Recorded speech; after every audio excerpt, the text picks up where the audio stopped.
And welcome to the show. It's street news now. I'm Lee Michaels, your temporary host. I kind of float in and out. You know how it is. But welcome to the show. What I'd like for you to do straight up right now, share, like, and get ready to make some comments.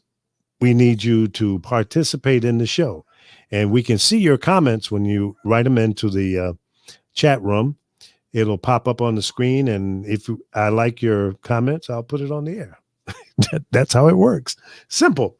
Welcome to the show. It's been a while since I've been in my studio, as I've been on the road running around with my youngest son, who is in the trucking business. And he conned me into going out with him. And I thought it was going to be maybe a week, and it was almost a month. And his truck broke down in Los Angeles, and it was a clutch. But at an intersection under an overpass, we were getting ready to make a left turn to get back up on Interstate 5 near downtown LA, and it died. It wouldn't come out of fourth gear. So that was quite an experience, and we found out it was a clutch situation. So that will be repaired, and he'll be able to get back in his truck on tomorrow. So good luck, Corey. Pops will not be with you on this next ride. I will have my behind right here in Las Vegas, chilling like a villain. That being said, let me bring in the rest of the crew here. It is 6 guys tonight, not just 5, not 4, not 3, not 2, not 1, but the full band is in full swing. Welcome to the show, Mr. Bass. How you doing? First of all, welcome back, old fearless leader. Welcome back. Good to be back, you know. Oh, and by the way, I have my gold mic on tonight. This is the Heil PR40. Just out of respect for Bob Heil, the guy who created this microphone and the company, who has a long history in audio, from soundstage audio to microphones and beyond, even in ham radio. He is responsible for ham radios and some CB radio stations sounding the way they sound, because he's just one of those kind of guys. And welcome, Dr. Ron. How you doing, Bo? What's up? What's up? What's up? I'm here, alive and well. Yes, and that's a good thing. It's a good thing to have you in. Another one of my radio buddies from St. Louis, now living. Oh, God. Go ahead with the intro. Those people? Go ahead with the intro. Originally from East St. Louis, The Boogie. Lovejoy, Illinois. The Boogie, affectionately known as the Boogie. The boogity. Now hailing from Dallas, Texas. Yes, my friend, my radio buddy, my boo, my main, Mr. Mike Love. Thank you, bro. Thank you so much. Thanks for having me part of the show. Absolutely. You love that mic, don't you? I love that mic. I'm all up on it. Like, never mind. And that's an RE20. That's the RE20. Yeah. Electro voice. We got some good mics up in there. And now the youngest, or one of the youngest in the crew, Mr. Buggity Bugwild. How you doing, buddy? The baby of the bunch. I like that. You like that? What was the young guy on Sugar Hill Gang? Master G. He called him Master G because he's young. Well, right? Yes, Yeah. How you Hey, doing, good man? to have you back too. Yeah, it's good to be black. Are those freckles implanted? Because did you have freckles before? No, and you know what? I keep getting more and more every single year. It's getting on my nerves. I mean, you like one of them Kardashian girls. You went and got some freckles. What's up with that? Negro, they just killing me. I mean, it shocked me when I learned. I was like, damn, where you get all them freckles from? I know. I didn't have them back in the day. Yes, you did. It's just I'm sorry, it's high definition television now, so you can't hide, man. See, back in the day when it was 480, you could, it kind of blended in. Or they could be green screen. He got green screen freckles. I had moles, and listen, I'm telling you, I had 2 moles cut out. 2 moles cut out. You know you held up 3 fingers. 2 moles, and the dermatologist charged me. They freeze them off. They put liquid nitrogen or whatever on them. Yeah, freeze yeah. them off. Right. $300 for 2 minutes work. Wow. But Yeah, it was 2 minutes work.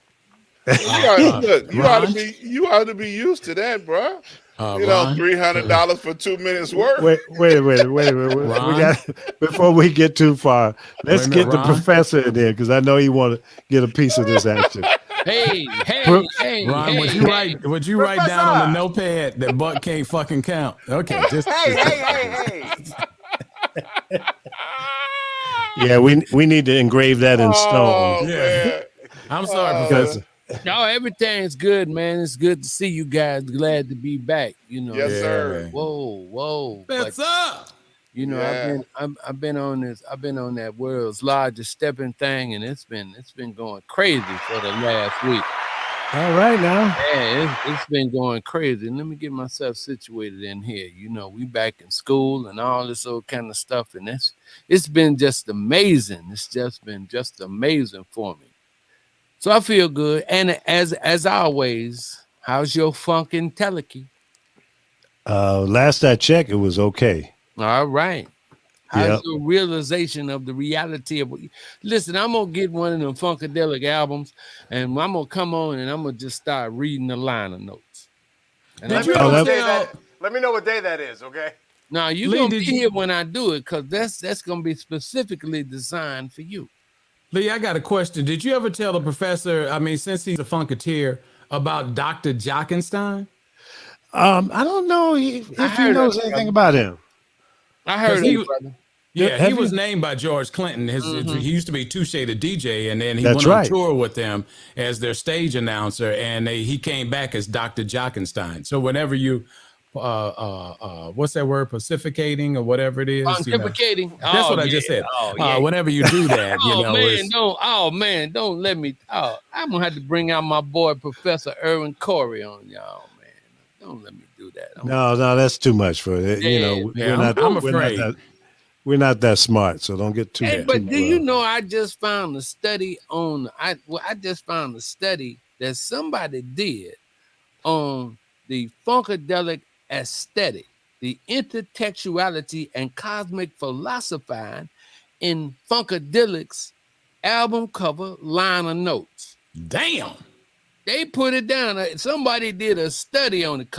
Listen, Buck, I know you were probably too young for this, but this was some deep stuff that they used to put on them album covers, man. I thought it was just art. Honestly, I thought it was just. Oh no, man! The art was cool. The guy's name was Pedro, but the stuff that they wrote on there was cold blooded. No, it was deep. It was deep. Yeah. And most people it was so most people deep. didn't get it. Unless you were high. It's so deep that a lady did is a study. It was a referee's study. It's a paper done on this thing. I say, whoa.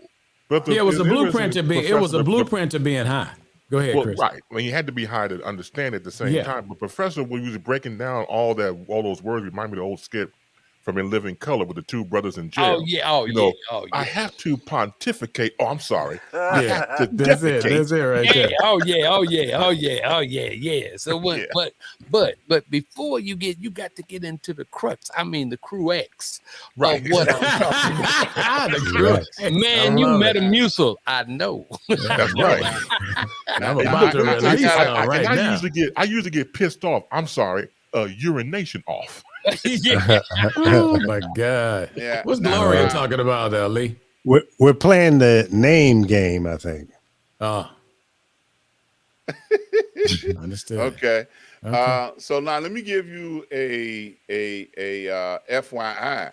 So on the day that the professor brings the liner notes to share with us, he's got to let us know a day ahead of time so we can get some of that Acapulco gold and we can enjoy. You went back one. Damn. Remember it had the little gold pieces in it? Look, so we What can was that saying? So we can enjoy it in the manner in which it was intended to be enjoyed. I don't smoke anymore.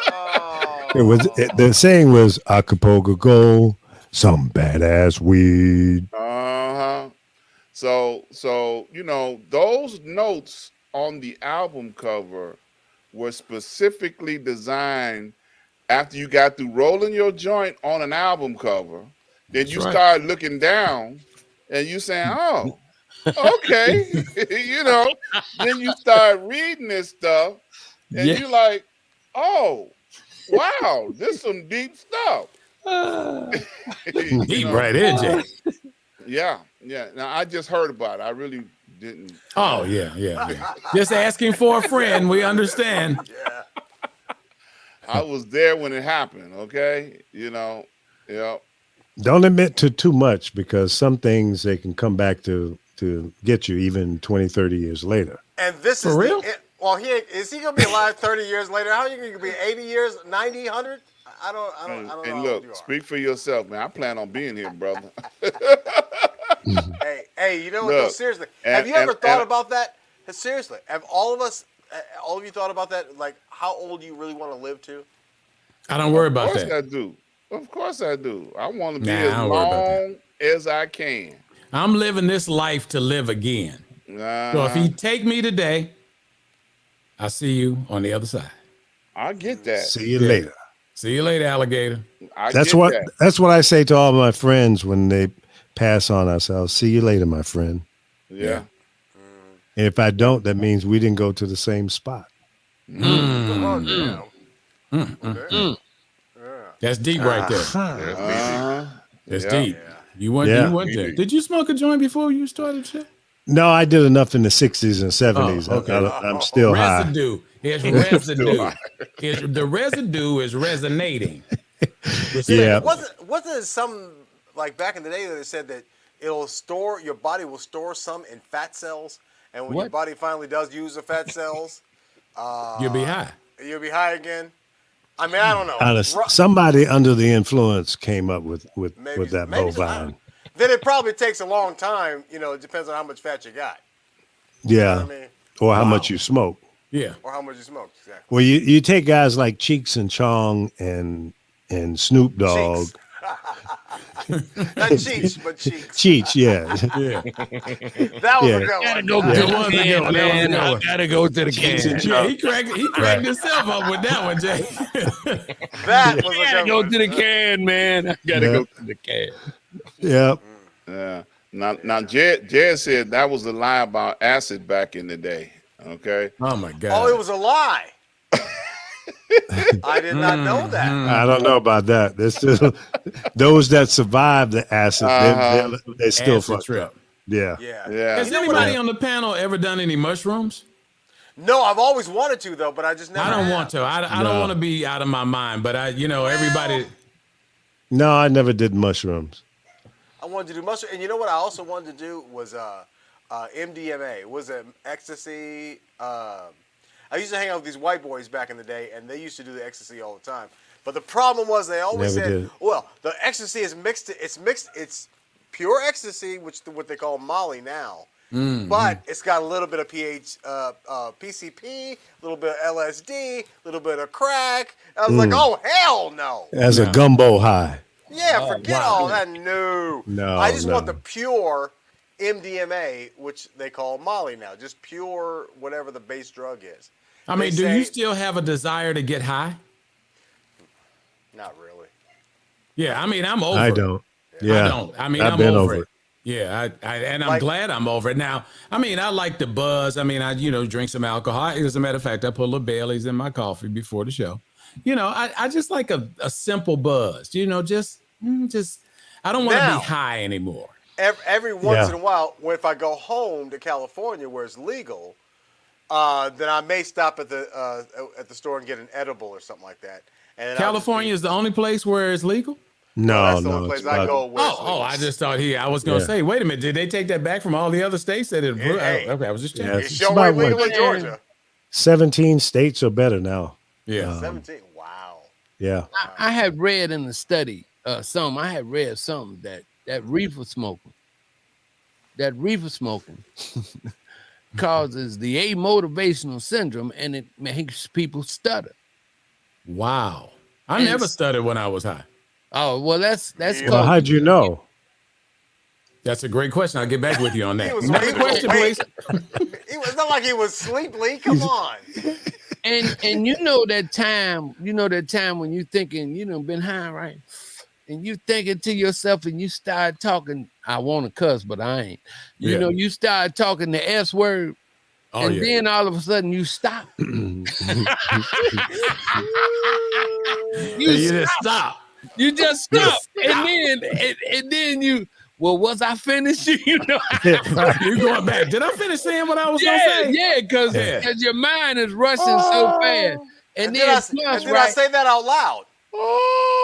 And then your mind, you're rushing. So when you're coming down, you got to go to the refrigerator. You gotta get your munchies on. Attack! But you know what? That passed for me. When I first started smoking when I was younger, that used to happen all the time. But as time went on, I'm good. You didn't get hungry, huh?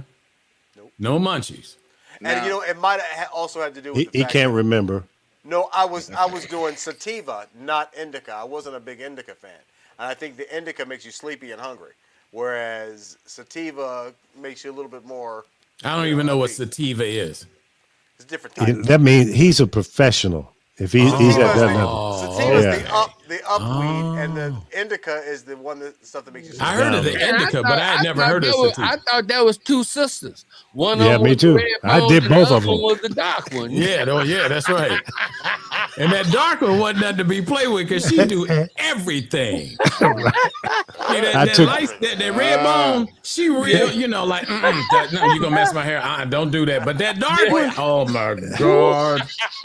I took them both out on a date at the same time. I think I had that one. That was a bold move.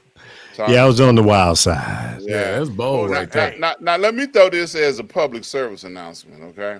Okay. People that drink repeatedly over and over again, when they get drunk, they like to humbug. Okay? What is humbug, please? Can you speak English? They like to fight. Okay. Oh, yeah, you're right. Really I didn't know what that was either. Okay. Yeah. Wow. So humbug. now Dr. Ron made that shit up. Now people that smoke weed very seldom get into violent confrontation. Okay, why you being nice? You don't want to do shit when you get high. Okay, let's just cut to the chase. You lay back. Somebody you don't want to do nothing when you get high. Except get a good blowjob. That would be nice. I wasn't even worried about no blood. I didn't want to do nothing. Man, you just want to get something to eat. You just Why you covering your face, Professor? Come on. You want to get something to eat and go to sleep. When you wake up, you want to start all over again. Professor said, here's that moment. We thought we'd get through 15 to 20 minutes before it happened, but he couldn't hold it. What? That's why his name is Buck Wild. Wow. I got it. What? See? Okay. See? I got it. Let me drop some knowledge on it. There, most states have some level of it being okay to smoke weed. I'll tell you the states that don't have any parts of it. Wisconsin, you can get CBD oil only. Or butter. And Kansas, you can't do nothing up in there. Damn. And wait a minute, it says fully legal. That's weird. Oh, okay. Yeah. Indiana, you can get CBD oil. In Kentucky, you can get CBD. Georgia, CBD only. You can kill yourself if you're in Georgia. And Texas, and down in Texas, CBD only. All the other states, you can at least get medical or full blown. Wow. You know what? I always knew the South would be the last. The South is always the last for every damn thing. Yeah, right. Yeah, it's fully legal in Illinois. Mm-hmm. You can get everything. Okay, is there any southern state where it's legal? Okay, Arkansas is mixed. Legal, you can get it if you got a medical card. In Arkansas. Yeah, and same thing in Louisiana, Mississippi, Alabama, and Georgia. Alabama? I'm sorry, Florida. Florida, you can get it for medical purposes. I need to go back to Alabama. Damn. North Carolina is fully legal. At least stop. Buck. I was kidding. Okay, continually. So basically, probably in another 2 or 3 years, all the states will be fully legal. And at that point, I suspect and project and predict that then it will be embraced by the federal government, because there's a lot of money and we're missing a lot of tax dollars off of the sale of marijuana. But okay, well, Professor, you go ahead because you want to make a point first. Go ahead. Okay. I was thinking that maybe now that we got a Democrat in office, that maybe now's the time to make it happen. You had your chance, Professor, to stop this bullshit, but you let it go through. Don't get upset now. Too late. What? Professor, what? I'm just saying I thought we'd have a chance. And well, it ain't over. But the old Joe said he would never do it. And I'm just like, we would get a 99-year-old president who said, "Oh no, I'm not gonna ever." It's like, I don't know. Well, okay, maybe the next president will, but I suspect in the next 5 years, it is too much money being left on the table. Listen, do you know it's just like gasoline, cigarettes, and everything else. Our national debt would have been wiped out if the government said, if they were smart enough to say, okay, you know what, we're going to legalize marijuana, but we're going to be the sole distributor, and then they get all the money from it. That would have been great. Oh, well, that would have been good for the federal government. And, what, Mike? What? I got a question. Mm-hmm. Okay. So if federally they legalize marijuana, all 50 states, all the people who have been arrested in the past, locked up in prison, should they immediately be dismissed of those charges if they're still locked up and released, and their records wiped clean? I'm just asking for a friend. That was part of the legalization process. In Illinois, what they did was everybody that had caught marijuana cases, they immediately started the process even 6 months to a year before the legalization date. They started letting people out, wiping their records. They started doing all of that. So it was part of the legislative process. And that could be a state thing. You know what I mean? They could they could leave that up to the states. That's my guess. Yeah. Because a lot of those crimes are state crimes. And then you know what? They might let some states just, if they want to keep it illegal, let them keep it illegal. Mm-hmm. Well, I think you're going to have all the states to kind of embrace it, for the federal government to say, okay, you guys made the decision, so now we're going to wrap our arms around it, and and all these after the fact. Well, yeah, because they don't want to push it down. They would rather for the states to push it up. Yeah. Well, just FYI, it's been sitting in the House already through Trump's term, but they wouldn't call it to a vote. So, when it got to the Senate, they wouldn't call it to the floor. So it had passed the House. It actually had passed the House. Well, that's it. The super conservative Republican wing that don't want to offend those who don't want to embrace the movement. And they're hanging on by threads to all of those super conservative, troglodytes, Neanderthals that don't want to change and move forward. And they'll go to church every Sunday and barely make it on time because they've been out in the bar all night Saturday night. Hypocrites, they'll call them. Okay? They've been doing all the crazy stuff all week long, but they will never admit to doing wrong. And they'll be in the church, because I used to sit next to them, smelling like, alcohol. Right. Still in the suit. Yeah. Wow. Some of them never made it home. Yeah. Wow. At least they went to church.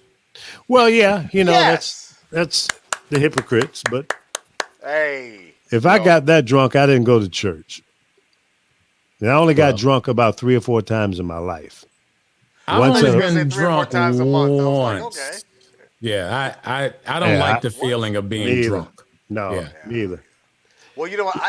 I get headaches now. If I have more than 2 strong drinks, I get headache. I gotta stop. You mean sort of like what happened last week? What? I didn't have a headache last week. Ron, I had no headache last week. Ron, he stepped right in it, didn't he? He went right there. I was like, don't do it. Don't do it. Don't do it. Ron, what are you laughing for? Hey, man, look, we can rewind the tape.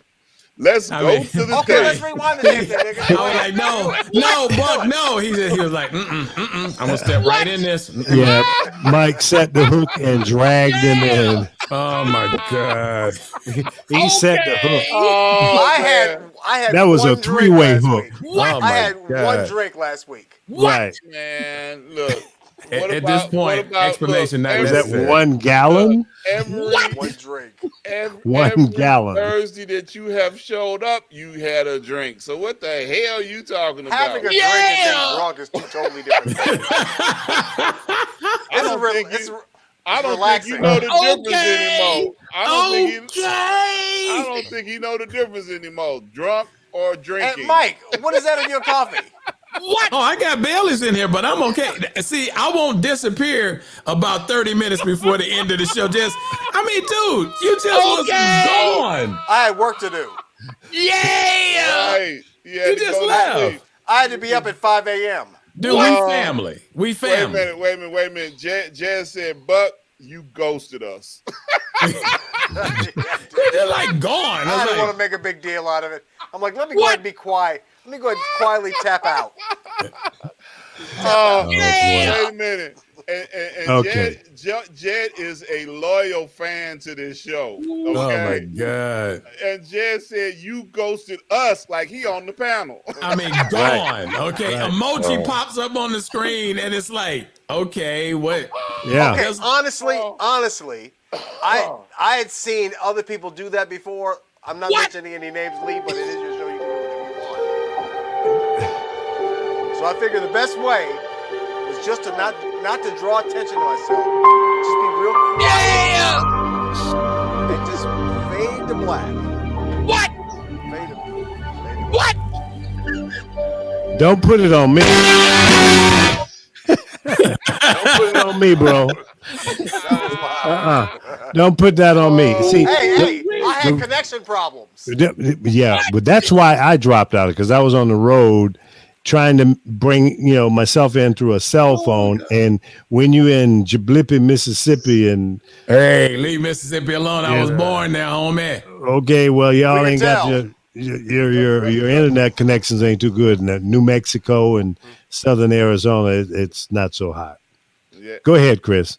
Thank you very much. Did I just hear, Buck, did you say fade to black? You can never fade to black. Never. Fade to light skin. Yeah. He gets this like freckles. Fade to freckles. Yeah, fade to freckles and fade to light skin, right. Yeah, fade to freckles. There is a what do you call it? In fact, called dip to white. I could have just dipped to white. Oh my God. Ooh, wait, man. You and Jim Beam, doctor. I'm telling you. Hey, Jim Beam is an economical whiskey. Economical. What? Economical. You should not confess that that's your friend. You should just deny that you know them. hey, it was a black man that helped invent their formula. What? Really? For Jim Beam? Yeah, I know. I saw a special on it, maybe Kentucky bourbon. A black man. Jack Daniels. Or was it Jack or was it Jim Beam? One of the two. Jack Daniels. Jack Daniels. One of the same thing. Yeah. Get your J's together. Jack, Jim. Yeah. Professor, why are you going back and forth like that? Because I'm fucking out. Yeah. He giving you the official bogglehead. Okay. All right. Let me take control here for a second. And I know we had some serious stuff we wanted to talk about tonight. So let's open up the floor. Chris, go ahead. And I know you have a topic that you wanted to bring in, and I think it's a hot topic. We should spend a few minutes on that. Mm-hmm. All right. Thank you, O Fearless Leader. The Biden administration continued to face questions today about its handling of the surge of Haitian migrants crossing the southern border, even after temporarily suspending horse patrols in the area. We've seen images of horseback patrols pursuing Haitians spread earlier this week, drawing outrage from Republicans and Democrats in Congress, as well as the White House. Today, both the Department of Homeland Security and White House confirmed those patrols have been stopped for the time being. Today, we've seen videos showing agents on horseback using whips on Haitian migrants at the Mexican-Texas border. Currently, to date, there's been 13,000 Haitians who have migrated to Texas. When you watch this, unfortunately, it has images of slavery, to say the very least, catching, dragging, cutting open, and hanging people of color, which is an unfortunate history in our country. And when you see it, it just has a throwback to that type of mentality. Someone once asked me, how do you fight against racism? And my answer to that was, to fight against racism is the never-ending battle. It's not going anywhere. And so we have to do our best to fight against it. And so just because you don't see it does not mean that it's still not happening. These people you still have people in slavery in different countries. In Africa, for example, my brother-in-law, Bobby, who's from Guinea, was telling me recently about how they still have images or people in his country that be kidnapped for not only sex trafficking, but for slavery. And of course, this is 2021, but you have to understand these things are still out there. Just because you don't see it does not mean it doesn't exist. It is beyond sad to, first of all, as you know, watch the news. I'm surprised nobody don't get high on a drunk or start to get drunk watching the news, because it's very depressing at times. When you see people automatically trying to find a way to survive. Haiti has gone through a tremendous turnabout and trying to find ways to survive. You're on the Mexico border there in Texas, and you're just trying to live. You're just trying to find a way to, again, survive. Children with nothing to eat and people with no food or clothing or, again, it's just an ongoing saga. And then you got the Haitians that were put back into the country that they tried to escape from. So what the administration needs to do is get a foothold on this and have an executive order and not just give us lip service like we usually get, which is pretty much what we do all the time from the government perspective. Or we just talk a few talking points and then on to the next one. There has to be a time for better action. Again, holding people accountable for what they've done. We've had the honeymoon. We got rid of 45. We brought in now President Joe Biden. Hold him accountable. This is under his watch. Make sure that he and you are on the same page. Because just because you vote him in the office, it doesn't mean the honeymoon's over. The hard work began after the whole celebration. We lose sight of that sometimes as voters. We vote, all right, did our civic duty, and I'll go home. No. You have to keep on keeping tabs on these politicians. Because once they get in the office, they can forget about you or me, which some actually do because they get the numbers, and then the hell with us. In this situation, or any situation, we have to find a way to fight back. And to watch these images with the men on the horseback, I'm calling them men just very, very loosely, with the whips and coming after Haitians, there has to be a way to be human. But not all of us can do it. Got a question. Do you think our current administration is doing a bad job at handling that situation? I was just thinking this. We were probably all thinking the exact same thing. Is Joe Biden just bullshitting? No, it's a holdover from the past administration. So the past administration Trump was doing this anyway because he was saying they can't come over because of COVID. So any administration is a holdover from the previous one. It could be handled. Yeah, go ahead. How should, in your opinion, this situation be handled? What should Biden do? Yeah. Well, let's start with the Border Patrol officers. Please. You cannot have whips. Now, I don't know where it says in their guideline they have to have whips. That has to be removed immediately. There has to be an understanding that you cannot treat these people like cattle or anybody like cattle. Yes, you're on horseback. We ain't talking about the 18 goddamn hundreds. We're talking about 2021. Where the hell you get the whips from? What would the whips do? I mean, that's just it. the ignorance of that. I pulled it up on my computer, Yes. and to see it, it doesn't even make sense. It What did makes they sense say? if you're racist. What did they It's say? It was beyond slavery. What did they say But- it was technically though? Because technically they weren't whips. They were something else. I can't remember what I saw. I saw it on the news. I saw They said- whips. but I'm Whatever saying, it what was, did it they, looked what like were a. they saying it was But- technically? So is Joe Biden responsible for the behavior of these guys on the horses? It's Do you under his watch. think Joe said, "Hey, send some guys out there on horses and beat these black folks back to Haiti"? Can I ask a question? Do you think that is the mindset from Joe Biden? Okay, let's put this in reverse just for a hot second, because we're getting to your question. How did they get here? How did they get to the border? That's the first question. Because Haiti is not connected. It's not Right. connected. They're sitting out there by themselves. Right, So I'm like- how did they get to Mexico to get in? Yeah, how did they get there? I mean, in where Haiti is like down at Florida on the other side, right? I mean, I don't have a map in front of me, but I mean, this wasn't no track, where they just kind of like ran a couple of miles and they were here. No. So my first question was, how did they get there? Okay. Mhm. The second thing is, if there is something that is alerting the U.S. government that there's going to be an insurgence of people who are not citizens of the United States coming onto our property, what plan do we have to capture them so they don't run amok in the state? I understand that that's what you can't just let them just come here and all of a sudden, you got somebody running around that could be a mass murderer from Haiti or any other country. It doesn't even have to be there. They have let some free though, with a court date to come back. Yeah, Right, well, and I could see that. But I think when you ask the question, is Biden responsible? I'm saying that not just Biden because he's the president, but the government, because if you're supposed to be protecting our borders, there should be a contingency plan in place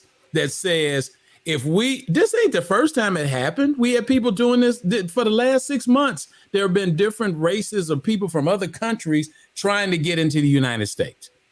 Okay. The United States caused this a concern or opportunity starting back with the Statue of Liberty. What does it say on the thing? Bring your sick, bring your lame, bring your whatever it is. I don't know it off the top of my head. So this has been passed down through generations, through other countries. I mean, when you come from a country that's tribal directed, where you'll never be the president, you'll never be the mayor, you'll never be in charge. This is the family. And so you don't want to be under that leadership anymore. And you want to come to a place that, air quotes, says has freedom. Yeah. So can I jump in here right quick? Sure. First of all, it is definitely, he has a hand in what happens at the border, the president. Anything that happens under his administration is his responsibility. He's going to take the heat. So now, traditionally, border patrols have been abusive for a very long time. Okay. And one of the red flags in this scenario that is extremely red flag is that somebody authorized deportation back to Haiti with American airplanes. Okay, somebody said, okay, put them all on planes and send them back to Haiti. And this is, if you look at what just happened, they bought Afghan refugees by the thousands to this country, and they welcomed them with open arms. Now, just because this happens to be, refugees from Haiti, now it's like close the borders, shut the door, don't let them in. This is a third world country that we don't want to have nothing to do with.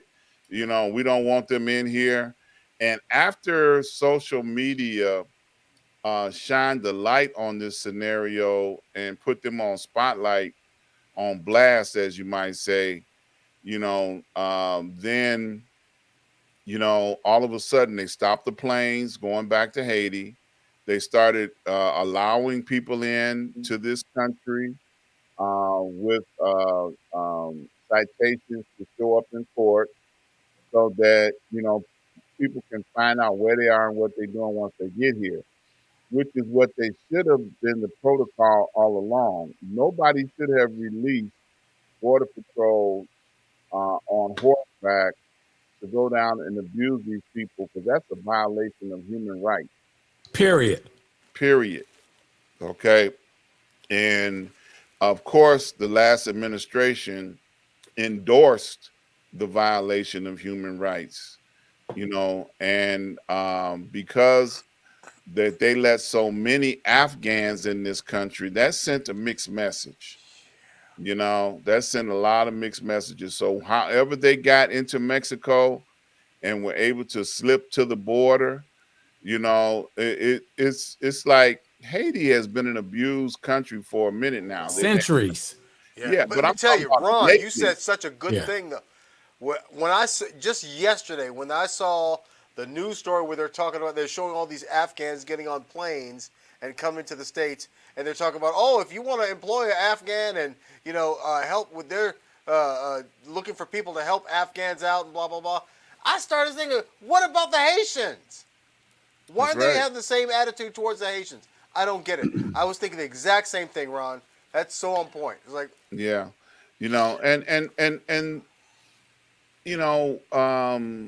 even when Biden became president, there were coyotes dropping babies over the wall on the American side to try and give their child an opportunity to find sanctuary in the United States, and they were paying big money for that. Now, those were, different children from South America, deep in South America, but they came in through the Mexican border. And, they were talking about, we've talked about it on this show, all the camps with children on the borders where they were being mistreated, separated from their parents. These were all things that were going on, just last 6 months, So now that, that died down a little bit because the press is not climbing up their derriere, to find out, what's going on with those camps that they had that were illegally mistreating children and people getting sick and all those other things. So now this is all over social media with the Haitians.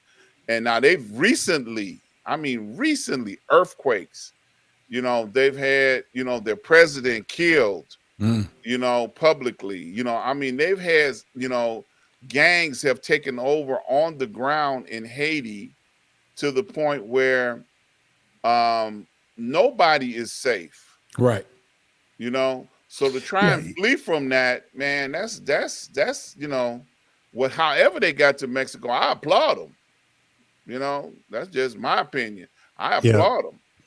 But see, here, one of the differences that I see, and I'm not justifying or making it okay, the people coming in from Afghanistan worked with us.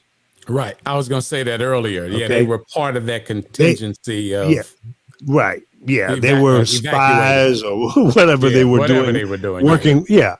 So we owed them something. And unfortunately, the Haitians don't have that kind of value to America or to anywhere else for that matter. And that's where we have.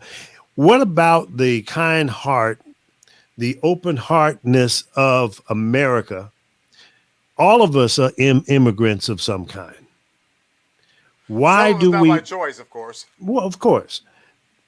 So why do we segregate or decide, okay, well, these people are not cool. We can't let no more Mexicans come in.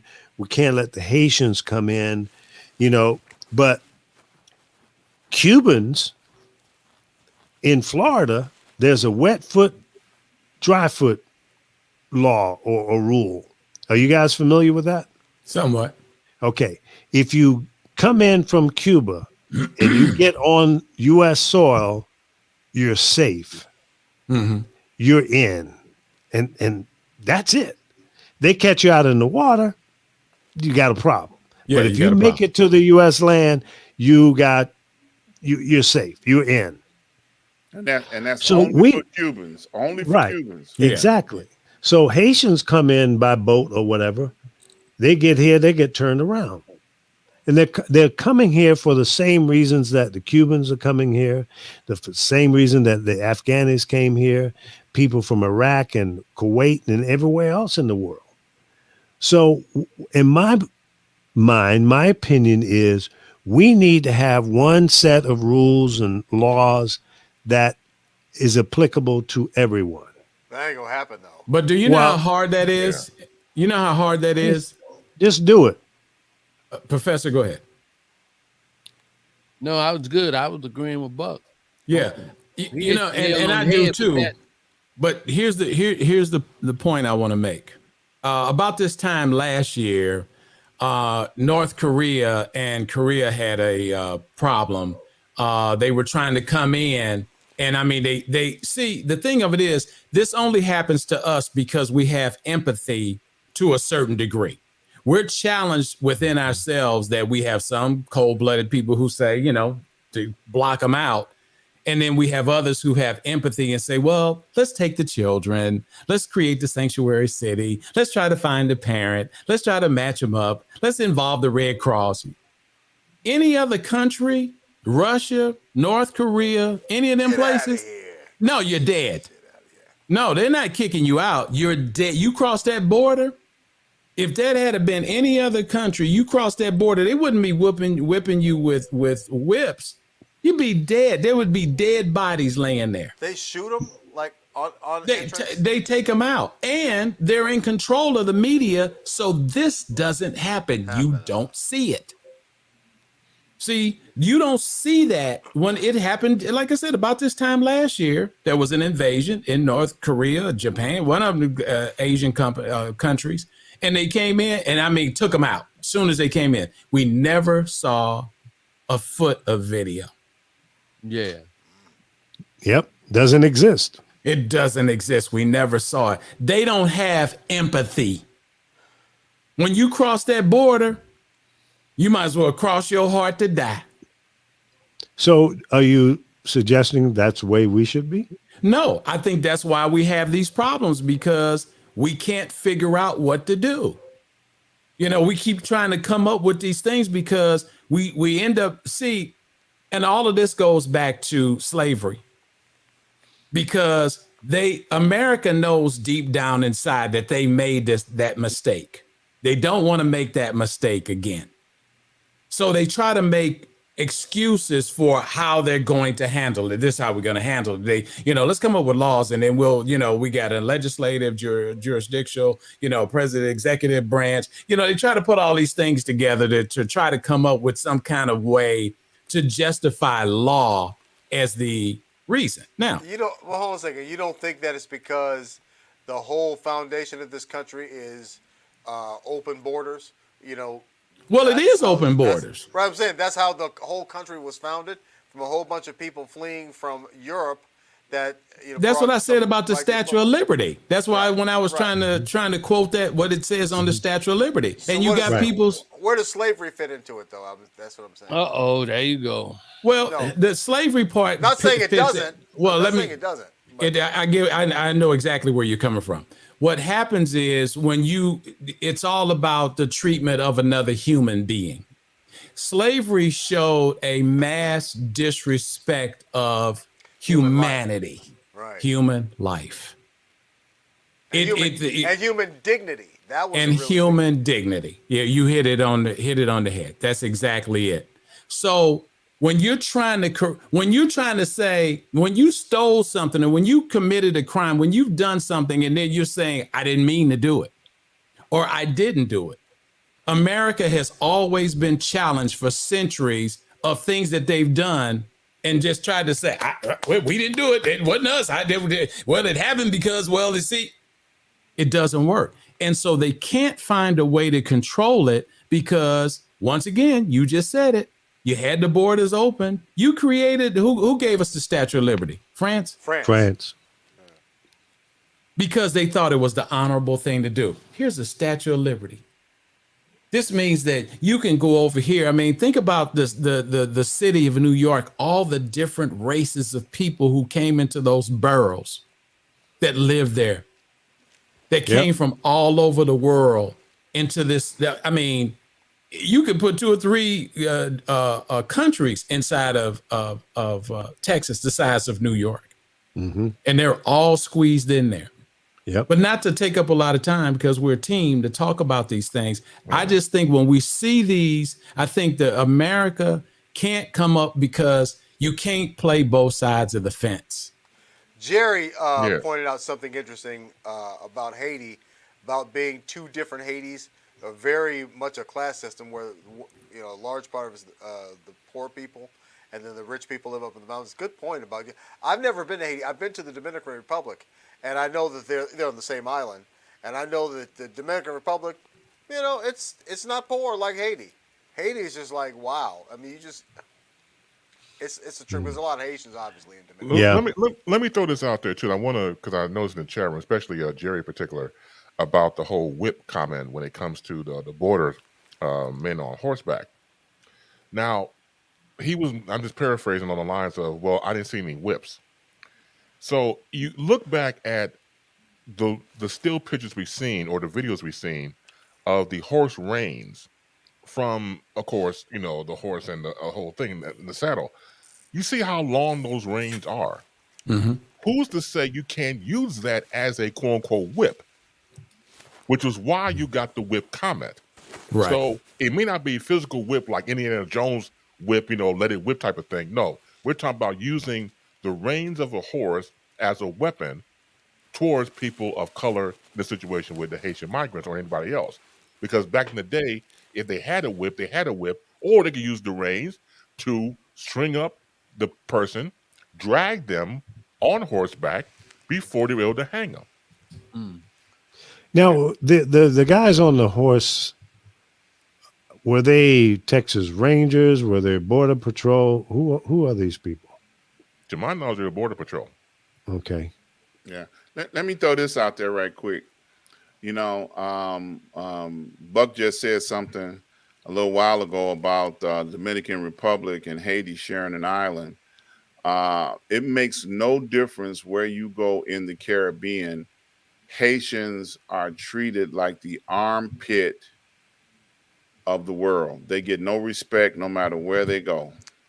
They have been abused, misused, and downtrodden everywhere they go. So, it's not, I don't want to see any person of color treated or disrespected. I don't care where they're from. And even the Dominican Republic does not treat Haitians with any respect. I saw a documentary one time that they have a market on the border of Haiti and the Dominican Republic. And the market opens up every day for people to go in there and do shopping. It's Dominicans are allowed into the market to open up, to start doing business before they will allow the Haitians into the market to set up and start doing business. Now, they should be looking at them as their brothers, but they don't. They don't perceive them. They figure they can get in there and set up shop and start making money before the Haitians, and that's what they do. Greed. Mm-hmm. Yeah, and they mistreat them based on that. So, and then, throughout the world, when you run into Haitians, they treat them like they're the armpit of the world, and I've seen that happen too many times, where, Haitians established their independence in the Caribbean before any other country. Before any other country, the Haitians did. But yet now in this day and age, in 2021 and in the last 50 years, they have been, pissed on, spit on, and, persecuted, for being Haitian. Yeah, they're at the bottom cast. Lee, did you get that email that I sent you? I attached a photo that was posted on Twitter by the NAACP When did you send it? just now.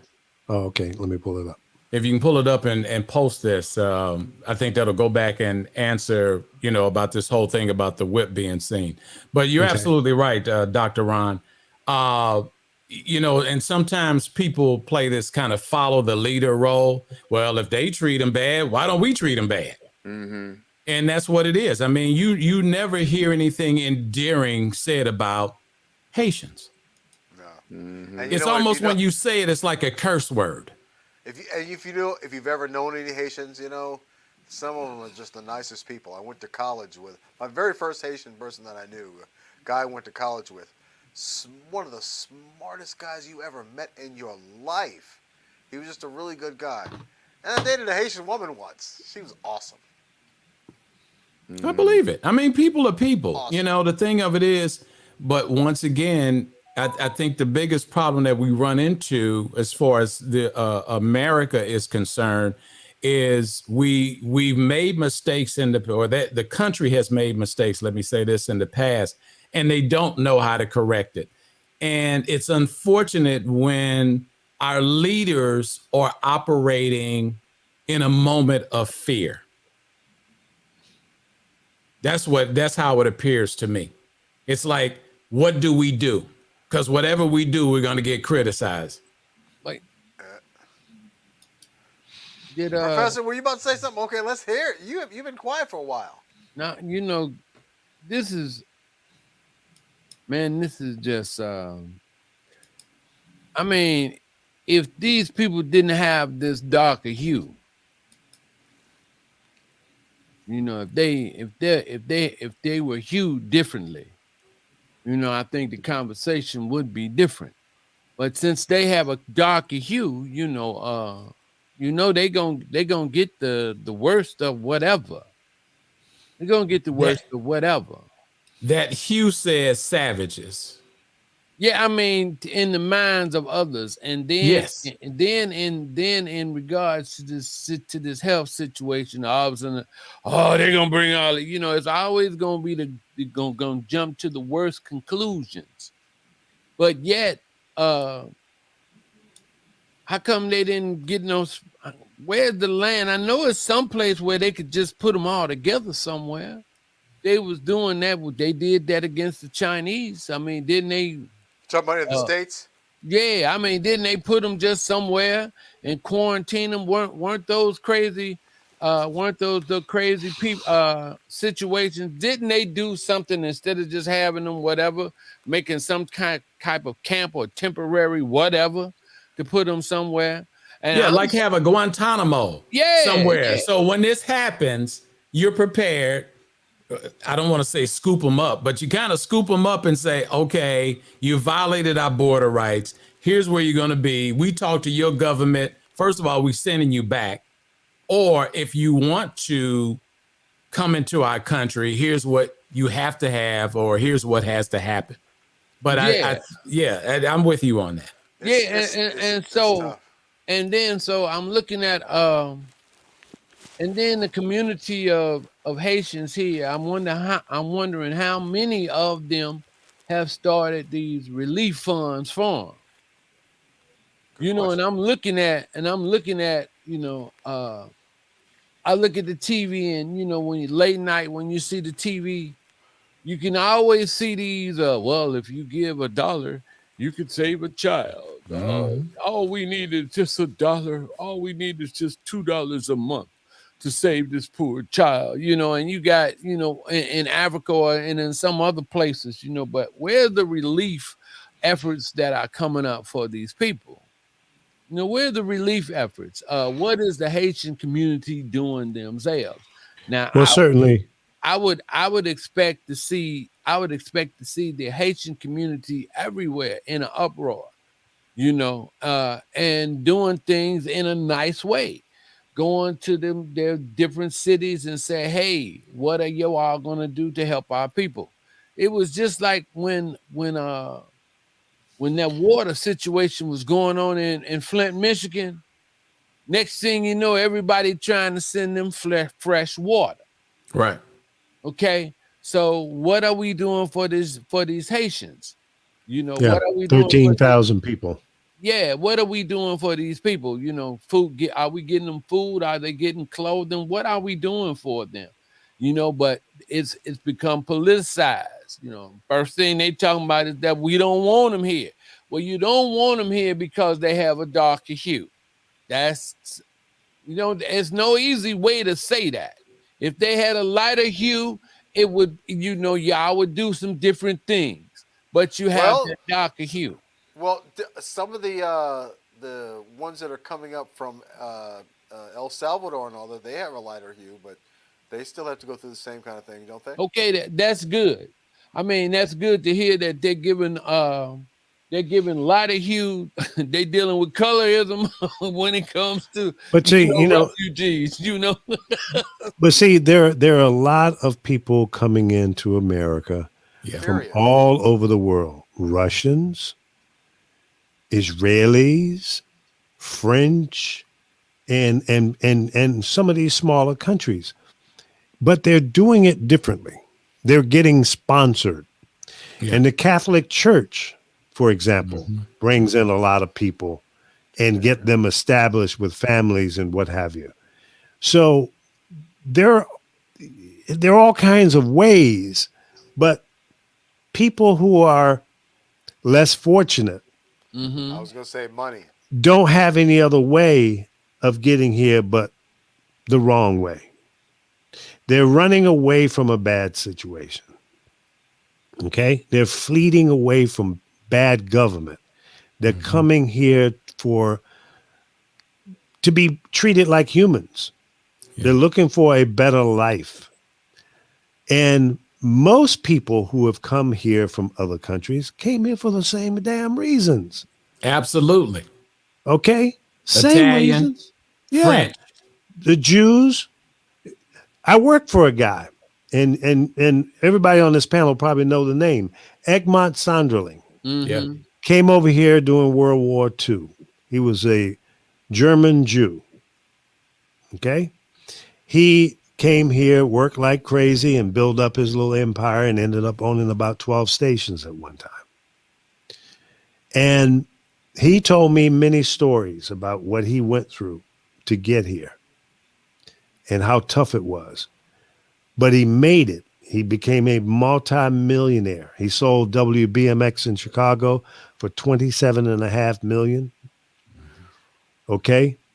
And that was, just before the big boom in radio, where stations went from $27 million to $100 million to $200 million to $300 million. Telecom Act. Yeah. So he came here getting away from the Hitlerism. Okay? Getting nothing. So what is the difference in what Egmont Sonderling went through and these people coming in from Haiti or South America, Mexico, and anywhere else? Professor just answered it. It's huge. Yeah. Yeah. He just answered. That has to be a major part of it. Yeah, because again, go ahead. I'm sorry.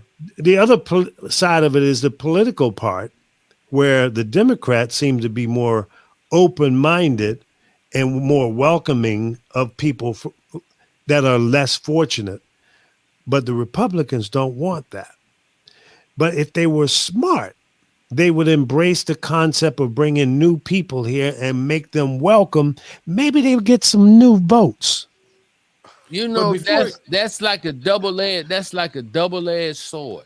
Because you still got that Reaganism feeling going on with the GOPs. That Make America Great Again, and what that meant. And that meant make America just for us.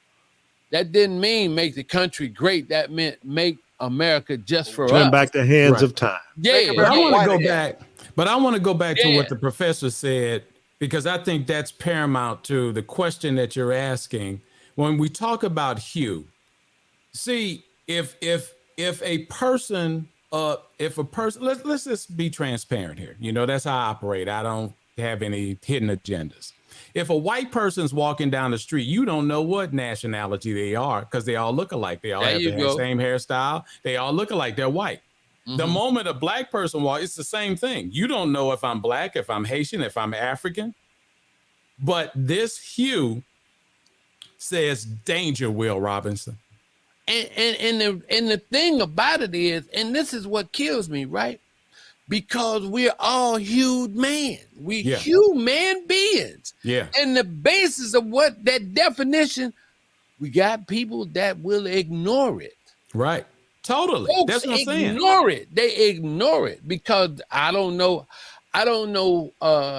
All of us have a tailbone, but I don't know how it is that we got to be monkeys and animals or to be described that way or inhuman.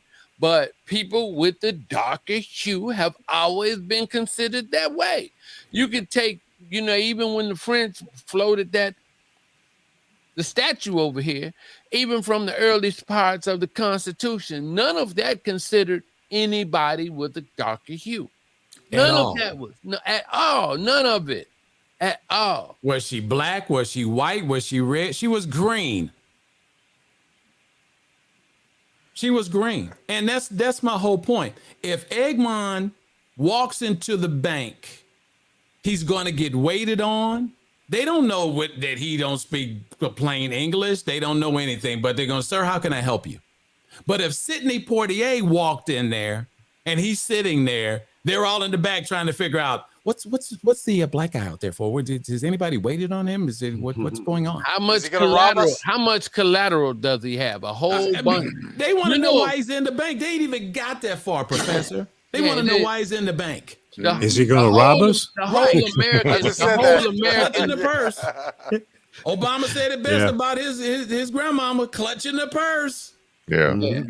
The whole thing about the American dream or finding the American dream for people that have been cast off and stuff like that, it's like it's just not for us. When this country was founded by thieves, robbers, cast-offs, all kinds of not good people, okay? All kinds of not good people. And here you are coming to a conclusion on a group of people based on their hue. But yet and still other people that had other hues who did crazy things. Right. Got away with murder. They were welcomed in. I mean, also the fact that PB just said earlier about the Statue of Liberty and huddle your masses and bring people from different countries coming over. Again, going back to the conversation about how you look. If you were, say, Italian or Greek, and say your name was Giuseppe, and you change your name to George to assimilate into America, nobody would know. Nobody knows. That's my point. The professor nailed this thing in the head because that hue gets tons of criminals, rapists, crazy, mentally ill. You don't know. But because it's the same thing through all the hues. Yes. It's the same thing because there's the crazies and whatever that has the absence of the deeper hue. Yep. Okay, it's just as many as the people with the hue. Okay, the deep dark hue. You got crazy. Look, crazy is not a respecter of color. He doesn't say, "Oh, you dark. I'm gonna just make all of those people crazy." Oh no, crazy gets to wherever crazy wants to be, and it affects whatever person it decides to inhabit. And it doesn't matter what your hue is. It doesn't matter. Look. Let me throw this out there since we're talking about the related type situation. Just in the last couple of days, both the Republicans and the Democrats did not reach an agreement to reform policing in this country. Oh man, no, they ain't gonna do Yeah, that. they both agreed not to come up with any type of change at all. Okay. And all of that came about from the, Black Lives Matter, all the protesting, all the killing that came out of Black people over the last year. And they were, the president's comment when they did not come up with a solution on how to adjust and make things better. He said, I would hope they would be able to come back together and get an agreement. But the biggest problem that they had with trying to find something that would make the police happy, they had the police union at the table trying to advise them. Now, I don't know if any of y'all know anything about the police union. That's one of the largest Nazi organizations in this country. Well, listen, guys. For real. The reality is they're stuck on stupid. I'm talking about the House and the Senate. These are the same guys that didn't stand up against what went on January 6th. Right. And their lives were at stake. And the cops there at the Capitol kept them safe. Not one member of Congress, correct me if I'm wrong, was injured. No. Or killed. No. So the police took care of them, and the police, 100 plus got injured, 1 or 2 killed, and some died since then. Yeah, committed suicide at least. Committed suicide, yeah. Mm-hmm. So they got it all twisted, man. If I was a member of the House or the Senate, I would have said, lock them up, put them away. Let's make sure this never happens again. But they don't seem to have any fear. Why? Professor, is it because of the hue? If it had been Black folks out there rampaging and kicking in doors and windows and running through the house of the... It'd have been a massacre. Exactly. 1968, Richard Daley, shoot to kill. 1968, Richard Daley, Democratic National Convention, when they had all those protests and whatever, he gave the order. In Chicago, yep. Shoot to kill. Yep. Shoot I remember it well. I was 18 years old. Democratic Convention, wasn't it? That's right. Yes. Shoot to kill. Shoot to kill.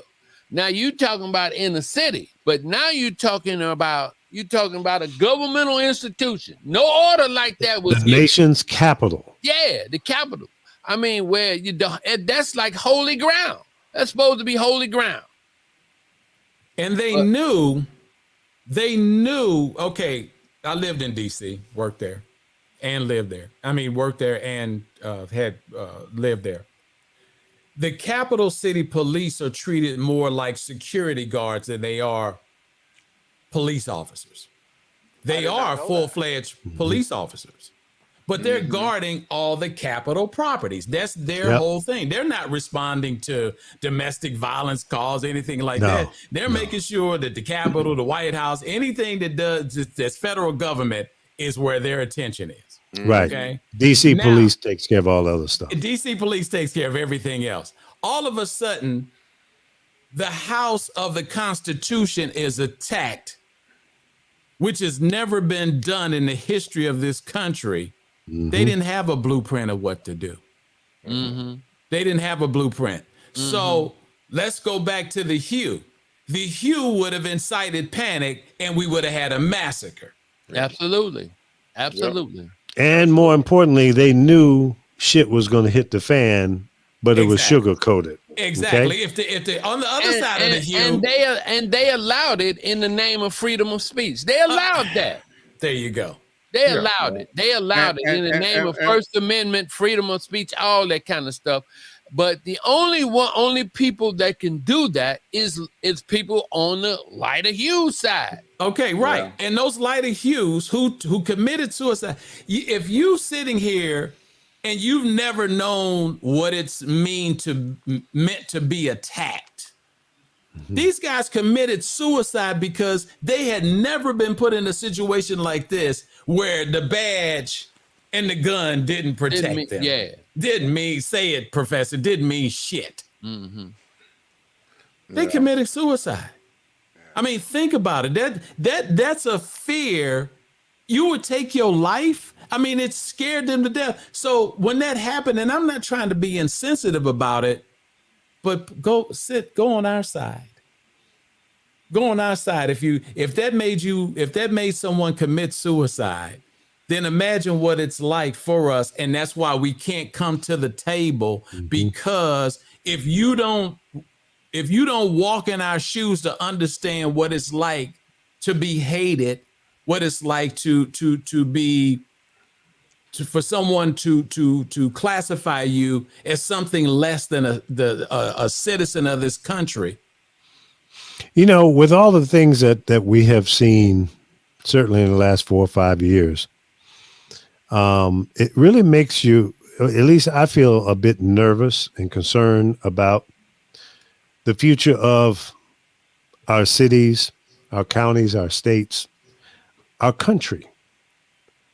I mean, the safety and the American dream is turning into the American nightmare. And I'm not sure what we can do about it, but we got to do something.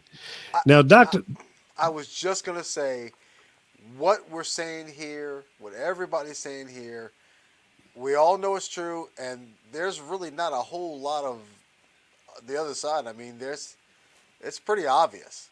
So what kind of solution is there? Do we have any solutions that we can suggest? Because otherwise, we're just sitting up here bitching about things that we already know are true. well, that's true. And there are solutions. There are solutions, but politics, I think, is standing in the way of doing the right thing. Whether it's dealing with the people coming in from Haiti, Mexico, and other countries, or dealing with the violence in our streets, or dealing with the infrastructure, dealing with voter rights, or dealing with health care. And we're so divided right now.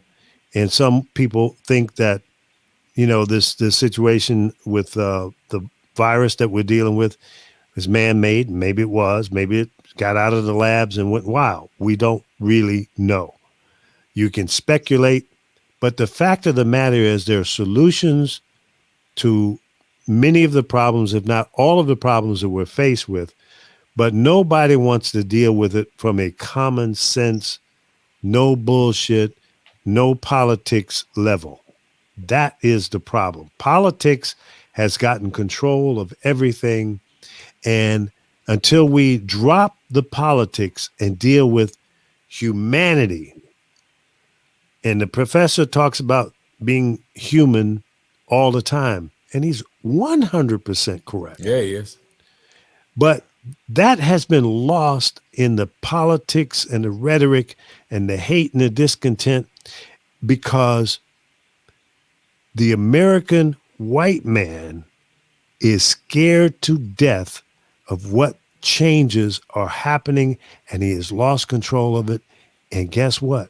He's about to become a minority in this great country. But guess that, what? my friend, is the problem. That's the problem right there. But it's not just in America. Politics affects things in other countries even worse. There's worse fighting going on. But we charter freedom. See, it happens in other places, going back to what I said earlier, Buck, about tribal. You know, in certain countries, you ain't gonna never be the mayor. You can't run for city council. You're not gonna be a part of the political system. You live and you die. That's it. And that's why Afghanistan is all jacked up, because it's very tribal. Yeah, it's very tribal. So you ain't gonna never be the king of England. You ain't gonna never be the queen. That's all in the hereditary system. So we are politically corrupt. But I'm saying there that same kind of thing goes on in England too. They of course, fight like that's where it all started. England ain't telling you that you got a chance to be the king or the queen. Though, see over here. No, well, the king and the queen don't really have any power. But it doesn't matter. But it doesn't. Listen, and I just real quick. Okay. England is like that. France, they fight way worse. France people in France are a lot more. Let's go to passionate. North Korea. Huh? North Korea. Yeah, but in France though, they drunk though. Now, interestingly enough, They in do France, have some good ass wine though. They got some good ass wine. Yeah, I mean, cause they drinking all the time. They got some good ass wine over there. They drinking all the time, but they the drink. difference is in France is that the people. I dated a French girl. In France, the politicians, the politicians are scared of the people because the people will vote their ass out like that. Oh, whereas here, not only that, they'll do a Marie Antoinette on you. They'll put you on the guillotine, baby. Yeah, see you later. Bye. Whereas here, the people are scared of the politicians because the politicians pick their voters. So they redistrict things, redistrict areas to where they know that they can win. They control that sort of thing. Over there, they don't allow that bullshit. You know, I've heard once they can start taking the money out of these politics, you know, then that means a lot of people don't run. Cause what's my boy name from Kentucky base? What we call him? Fitz. Yeah, what'd you say? Mitch McConnell. Bitch McConnell. Oh.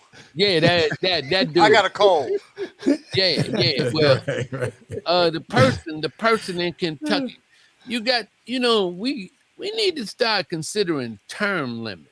Yeah, I've been saying that forever. Oh my goodness! Well, right now. But guys, you're right.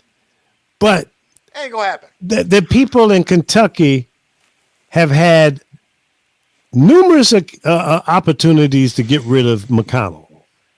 Oh man, but they keep voting him back in. But when you got that money, when it comes down and you do that blitz, you do that TV blitz, and then you find that one lie against your opponent, you know, they play that game. They use us. I'm moving to Kentucky. You know, they use us like it ain't nothing. Texas. Lee, I know you remember. After I go to Kentucky, I'm coming to Texas because I'm going to bring my vote down there as well. You know, right. Lee, after don't get pregnant though, because you're gonna have to keep it.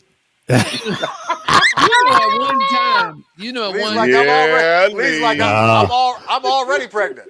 Yeah, right. I'm all for you had to keep it. You come down here. Yeah, you're right.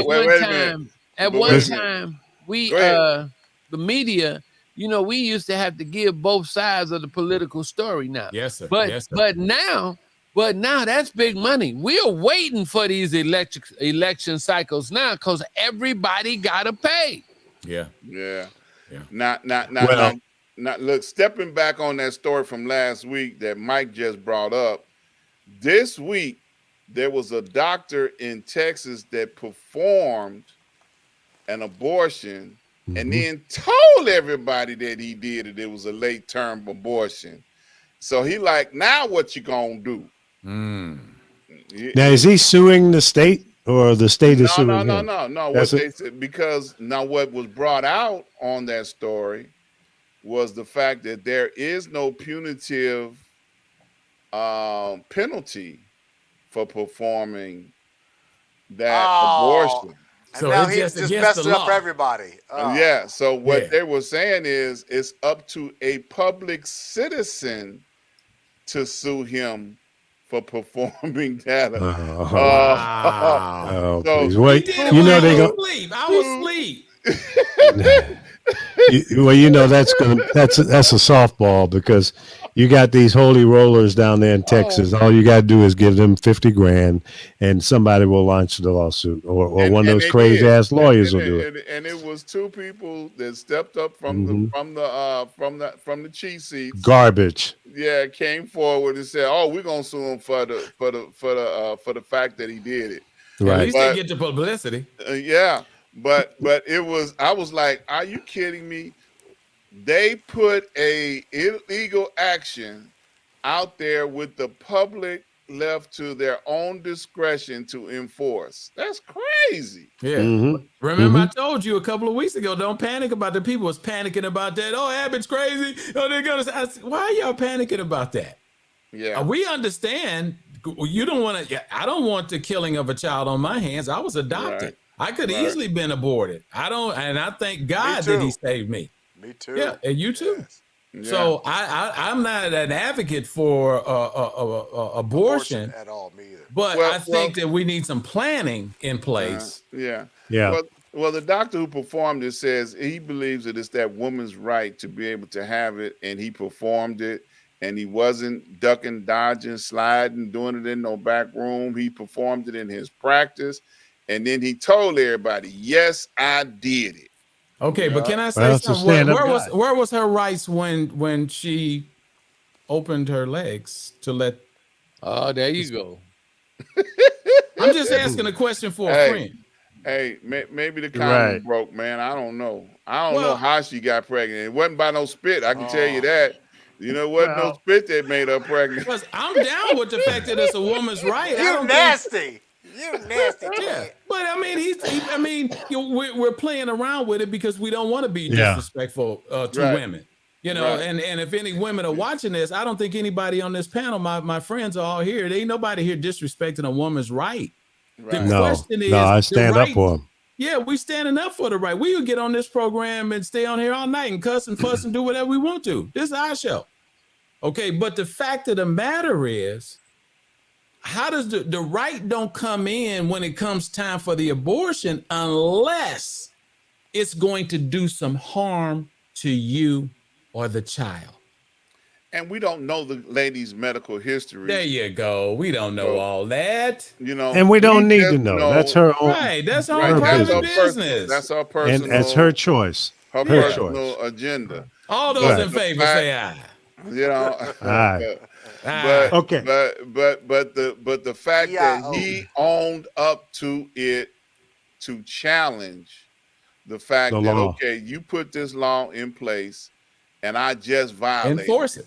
Yeah, I just violated it. Okay. And he stood on his ground and maybe he will get a chance to go to court and explain the scenario, why he had to perform it. But he just let everybody know, I'm not hiding. I'm not going in no back rooms. I'm not turning off my shingle. You know, he came forward and said, yes, I did it. Yeah. How much money he got? Now, do we got plenty of money? Maybe somebody will sue him, huh? I'm sure he do. You got plenty of money. All right. So, yeah. Well, okay, we know that America is all screwed up. Yes, absolutely. we got 9,999. Wait a minute. What Mike say? All in favor say aye. Absolutely. All right. So we all in agreement that America has 9,999 problems that needs to be resolved. However, it's not like I want to live anywhere else except for maybe Canada. Okay. So people are still coming here, and there are some people who are leaving here, finding that better place. Dr. Ron has a story that has talking about the best places in the world to live. Dr. Ron, break it down. Go ahead on, Lee. Now, that was a lead-in right there, He did it, didn't he? Because that was actually, the folks at home don't know, that was actually the topic of the damn show. Boy, we brought that all the way around. Wait a minute. He whipped that man, boy. I tried to work it in about 35 minutes ago, and Buck Wild came up with another screwball. That's why his name Buck Wild. I mean, was that a transition or a segue? Both. That's right. So Ron, now let's get to it. Ron, your mic. Yes, sir. So like a couple of weeks ago, might have been last week, Mike said something about all of us being old. And I started thinking about, the fact that we are up in age, and yes, you are. Yeah, and the fact that we are up in age. When I ran across this article, I said this would be a great topic. The world's safest cities for 2021 revealed, and it came out on CNN Travel, and it started talking about some of the places, and since this article came out, one of the places, they've had volcanoes and earthquakes happen. So I don't know if they're safe anymore, but I'm going to name some of the places. These are the top 10 It says New Zealand, Wellington, New Zealand. Now, all these places, I don't think any of us really want to go to. Oh, so these are around the world. Yes, around the world. Okay. Yes. So Copenhagen. Denmark, I could see that. Yeah. Canada, Toronto. Oh, I want to go see this so badly. Yes. And then we have I'm trying to read them and talk at the same time. The Netherlands, Amsterdam. Oh, the best weed in the world. Yeah. Asian Pacific cities, Hong Kong and Melbourne. Okay. Australia. Got Sweden, Stockholm. Spain's Barcelona. New York was the highest U.S. city on the list. I can't believe it. Washington, D.C. was close behind. London and San Francisco tied for 15th place. Well, San Francisco is the best city in the world, so you can't really. Yeah, we know you would say that. Damn right. There were a few surprises on the other end of the list with Nigeria, Lagos, Egypt, Cairo, Venezuela, Caracas, Pakistan, Karachi, Myanmar, Uganda, making up the bottom 5. Okay, You said Uganda or Uganda? You gotta make me go back and find it again. Yeah, check that out, man. On the bottom of the list, Nigeria's Lagos, Egypt, Cairo, Venezuela, Caracas, Pakistan's Karachi, Myanmar's Uganda, Myanmar's. Oh, okay. No, these are at the bottom of the list. Those are at the bottom. Why did they even make the list? Yeah, they're on the bottom of the bottom 5. Yes. Well, hold on a second. Okay, hold on a second. Does the bottom part mean they're the worst place to live, or just the worst place? The worst place. The least attractive. Okay, now that makes sense. Okay. Yeah, the least attractive of where people want to go. Yeah. So they put a number rating system on this, and some of these places, that they say were very nice places to be. I wouldn't want to go there, not even to visit. What's the number 1 spot again? 6 cities: Amsterdam, Melbourne, Tokyo, Toronto, Singapore, and Sydney have all made it in the top 10. Every year. Yes. Singapore is supposed to be one of the absolute most expensive cities in the world. I thought you was gonna say you dated somebody from Singapore. You dated everybody. No. Yeah, dated Singapore is Haitians, where you see the movie Crazy Rich Asians. That's where that took place in Singapore. Oh wow. Yeah. Okay. Yeah, stupid expensive. So these 6 cities have been in the top 10 since 2015. They have been in the top 6 places in the world to live since 2015. I wonder why Dubai, Saudi didn't pop on that list. No, it's not on here. That's kind of different. I mean, well, you know what? Maybe you can't go in there half stepping. You got to come in there being an multi-millionaire. But also too, that's why I thought it would be attractive. Because they kind of flex over there a little bit. Maybe it's maybe it's a great place to visit, but maybe not as great a place to live.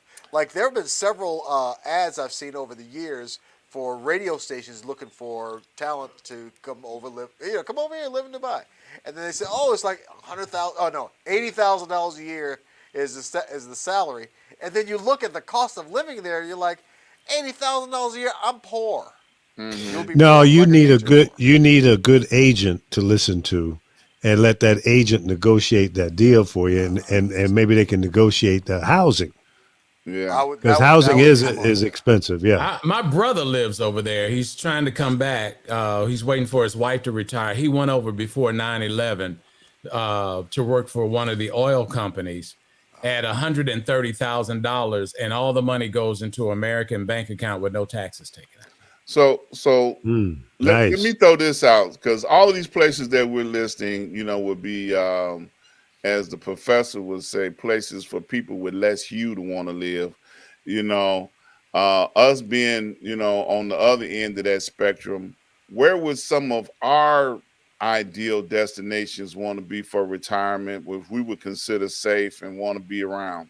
But hold on a second. Before we branch into that, Toronto is very ethnically diverse, though.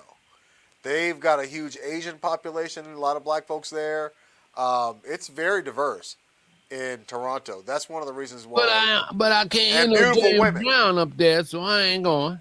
Say what? What'd you say? Why should you understand what he just said? We don't even understand what Jay Brown said here most of the time. I didn't know in the song he was saying smothered steak. Smothered I didn't know. steak. Yeah, I just found that out about 3 or 4 years ago. Oh, I said, smothered steak. steak. Yeah. What song was that? Make it funky. Make it funky. Oh, I Wait never, a minute. The other one is shuffle now. Yeah. Oh, He wow. said, I didn't know he was saying shuffle now. Yeah. Would you get you paid for an interpreter? No, I mean, you keep listening to it, and then all of a sudden, it finally hits you. He says, did he just say shuffle now? Shuffle now. He said shuffle now. Gemini. I thought he was saying Gemini. I mean, the thing that I remember James saying that I understand was the line in Hot Pants when he called her and said, "Filthy McNasty." Now I love. I never heard that. I ain't heard that one at all. Listen to Hot Pants. Yeah, man. And it's you've been high too long, man. You got to get up off of that weed, man, because he didn't say that. What, I didn't hear. Filthy McNasty? Yeah. Don't make me play it. Don't make it play it. Don't make it play it. I dare you to play it. I'll make it play. I dare you to that. play it. I want to hear that. But Vancouver, Dr. Ron, is a place I heard that was very, very nice. Beautiful. I've been That's there. like San Francisco. Yeah, so Vancouver's really nice. Yeah, I heard that. Like San Francisco. I was there in the what was that in the early 80s? Early 80s. It's like Seattle too. Yeah. Yeah, I heard It's Vancouver. kinda I want to go to hilly. Vancouver. Yeah. Now, where's the it's place cool. where they sell the suits? China. Is it Toronto? No, I don't know about that. Yeah, that's Custom suits. yeah. A lot of people go there to get suits. It's either Toronto. I don't think it's Vancouver. I think it's Toronto. Somebody should Google it. Well, Yeah. I don't know. I know about China and Japan, but the never heard Caribbean. about Look, wait a minute. Have you ever- I know about Taylor's Row in New York. Yeah, I don't know nothing about no. Well, I did know about the men's warehouse until they shut most of their asses down here in Texas after the pandemic came in. Hey, Mike. Frank Ski told me about when they did a trip to China. Took some listeners over to China. Yeah. He said he bought like 20 suits, and I they were believe like, he said they were like $100 a piece for like these Oh, yeah. $2,000 suits. I Yeah, believe it. yeah. I believe I was it. like, talk about cheap. It's Yeah. like, wow. So and that- all of them are doing that, bringing home a whole bunch of stuff that would have been imported. Because over there it's so cheap, everything's so super cheap. So that's your spot, Mike. You want to go to Vancouver? I want to go to Vancouver. Yeah. Okay. The place my cousin, I have a cousin. I got an international blood in my family. My cousin has been living in Sweden for decades. I got a friend live in Sweden. And Loves it.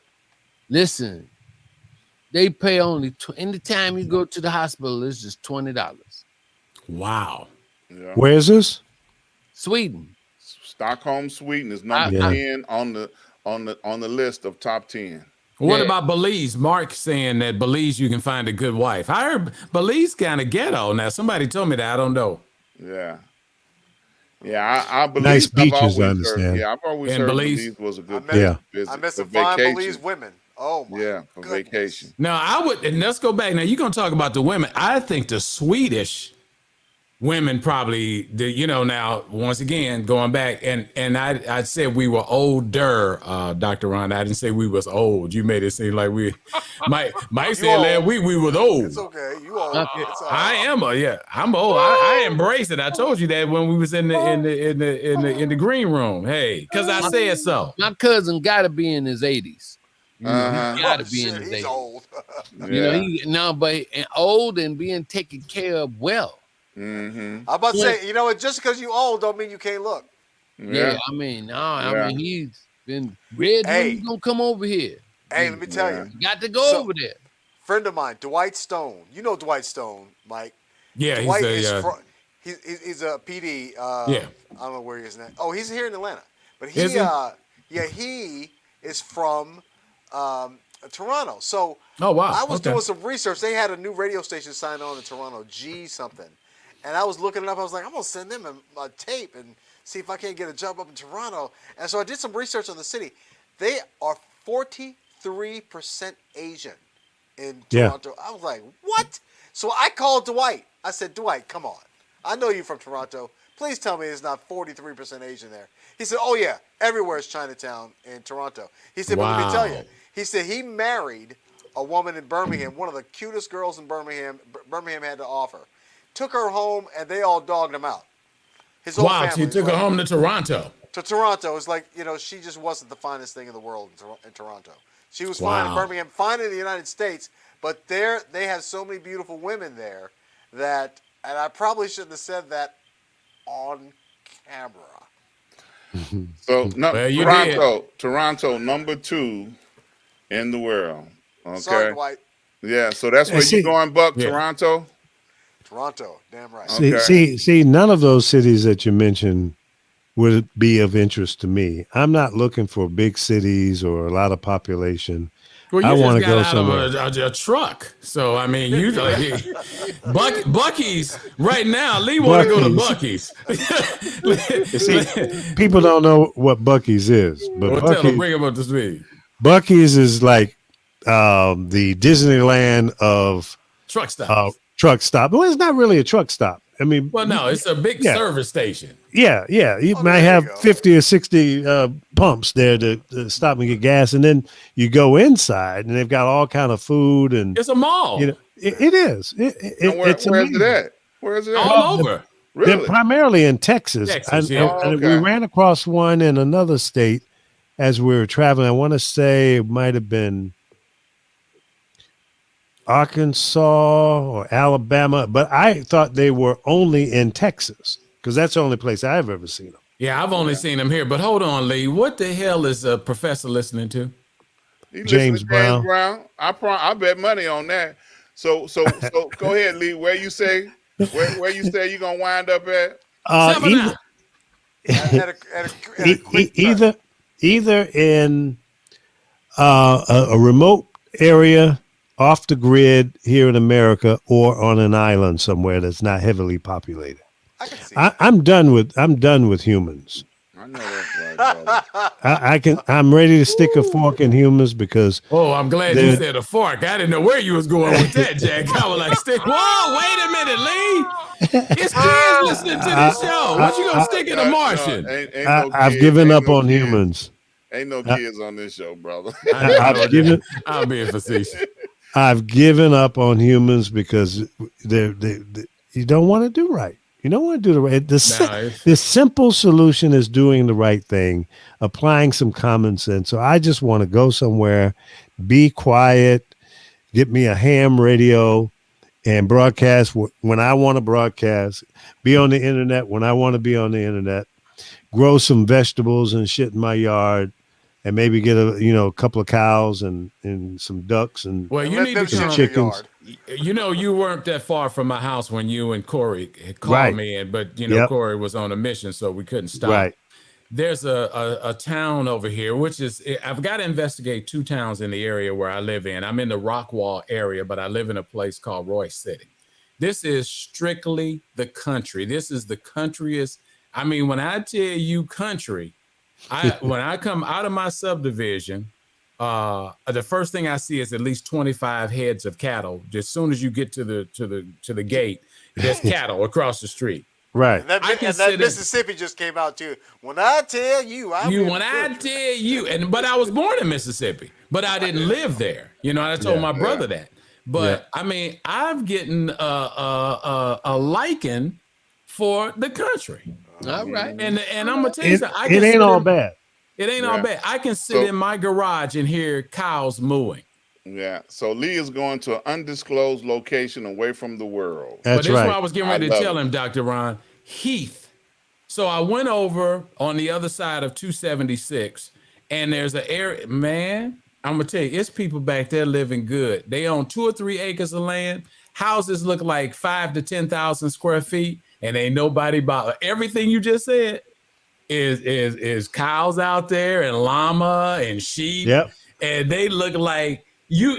Wait a minute, and it's gated, so they nobody going up in there. And with the life you want to live, you need to come right here in Texas. I'll take you right over the Heath, and it's next to a town called Blackland. And I haven't had a chance. All right, well, that's funny right there. Yeah, it is. All right. And I haven't had a chance. I'm trying to get to the bottom of it because I don't know. Well, I'm trying to figure out how did it. You don't want to get to the bottom. You don't want to get to the bottom of Blackland. Yeah, and I said the same thing. I was like, well, maybe I do, maybe I don't. Right. Leave it alone. But you want to check it out, but don't be at the bottom of it. Yeah, I don't want to be at the bottom of it because I'm like, wow, I live in a town next to Blackland. Okay. Wow. That's and cool. Blackland is next to Heath, but Heath is what you just described. Yeah. Yeah. Like you said, you own 2 or 3 acres of land. They can see the house from the road, but it's I want more than 2 or 3. I mean, maybe like 20. You can do that. 20 or 40 acres. What you gonna do with 20 or 40 acres? I don't get it. I'm gonna be in the middle of it. Well, like you said, the neighbors ain't gonna be that close. So if you want to have a barnyard fire in your yard, to get 40 acres and a mule. Right? Yeah, I'm still waiting. My grandfather got that. He was a sharecropper in Columbus, Mississippi, and right now all of his kids. He had 9 kids, and they split all the property up. So I got my dad's property, and that's the only downside to it because everybody's going in a different direction. Some grandkids have theirs, others, I got my dad's, and it's all split up. And it's 6 miles from a Columbus Air Base. And so I was talking to my brother the other day, and I said, because being that I was adopted, the dad I'm talking about, it was my adopted father, which was her oldest brother. So I got his piece. My siblings actually were born after me. They got my mother's piece. We don't know if my mother's piece and my dad's piece sit together. But I'm saying, why don't it? But it's just land sitting out there. So I said, well, why don't we do a bed and breakfast, or a B&B, maybe a storage unit? Because we pay taxes. But instead of buying that house in Dallas, why didn't you go on back to Columbus, Mississippi, and buy a house and build a house? But I just told you it's on undeveloped land. It's not scaled out or anything. And it's in Mississippi. Well, I didn't have a problem with Mississippi, but the fact of the matter is, Wait a minute. Okay, so on this land, there's no electric or water or. My grandfather's house was there. He actually had a trailer court called Glen Trailer Park, and then he had, like I said, he had that 40 acres and a mule. So my dad, which is my adopted father, was the oldest. Actually hoboed on a train to St. Louis. That's how I got to St. Louis when he was about 17, because my grandfather used to put him on a wagon to sell fruit. So they grew fruit, vegetables, all this kind of stuff, and he didn't like it. So he got pissed off. And I said, you hoboed on a train and got a job at General Motors in St. Louis and worked there for 35 years, and the rest is history. But he adopted me and brought me to St. Louis 5 days later. So I was born in Columbus, Mississippi, but I was never raised there. But being here, so now being here in Dallas and coming, I'm 45 miles away from Dallas proper. And I love it. That far out? I did not know you were that far out. I'm 45. Yeah, it takes me for me to get back to Carrollton, Plano, Frisco would take me almost, if I didn't take the tolls, it'd take me an hour to go back to where I just lived. My wife's uncle, right? He worked many years on the West Coast, right? Got his retirement because her family's people had got huge land in Arkansas. And it's like they're going back, and he went back and built his own house and stuff. I wish I was that smart when I was young, right? Right.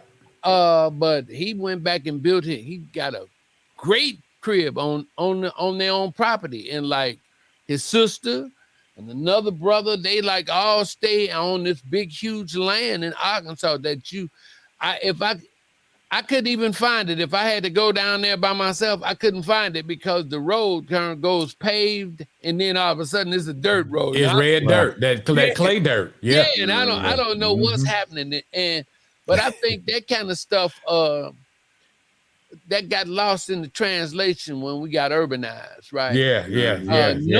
Knowing that land is a powerful piece. That's like the power. That's when you got that land, you got power. Yep. Okay, but you can survive if you got a nice piece of land that you can grow something on. Yeah, right. That's what I'm talking about. Wanted to get to the city. Because that sharecropping thing, that kind of broke us down. That put a mental thing on there because you can never pay your debts. Yeah, you could never. Yeah, right. But what you just said is absolutely correct, Professor. Because like you said, if I could take that land, and that's what my brother and I were talking about. If we could do that, and each person had, I think he left each son's family an acre. Now think about it, and you had 9 houses on there. It's just your family. Just chilling out. Right. And if you work together as a family, maybe you grow some tomatoes and apples and oranges and some sweet potatoes, and one of the other family members are growing something else. Now you got enough food to feed everybody. You don't have to go to the grocery store. Everybody can eat. That's too much like See, because you start. But that's what we've got to get to. Okay. Right. When you see people coming from all over the world, and they'll go into a 3 or 4 bedroom house, and there's 18 people in there. 18 people in there. That's what and all of them go out and get a job and bring that money back into the household. And one by one, they'll leave and they've family funding buying the next house. That's right. And the next one. And helping them.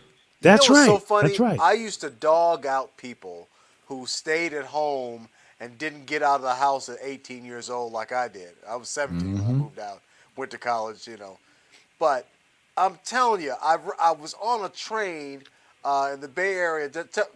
Pop on me if I told the story already. But I was on the train sitting next to a guy from Pakistan. And he was like, in Pakistan, that's the norm. You stay in the house. If you go to college, you come back and live at home with your mom and dad when you're done, and you have several generations living in one house. I was like, what? He's like, yeah. He said, no, but you don't have to pay rent. All the money stays in the house.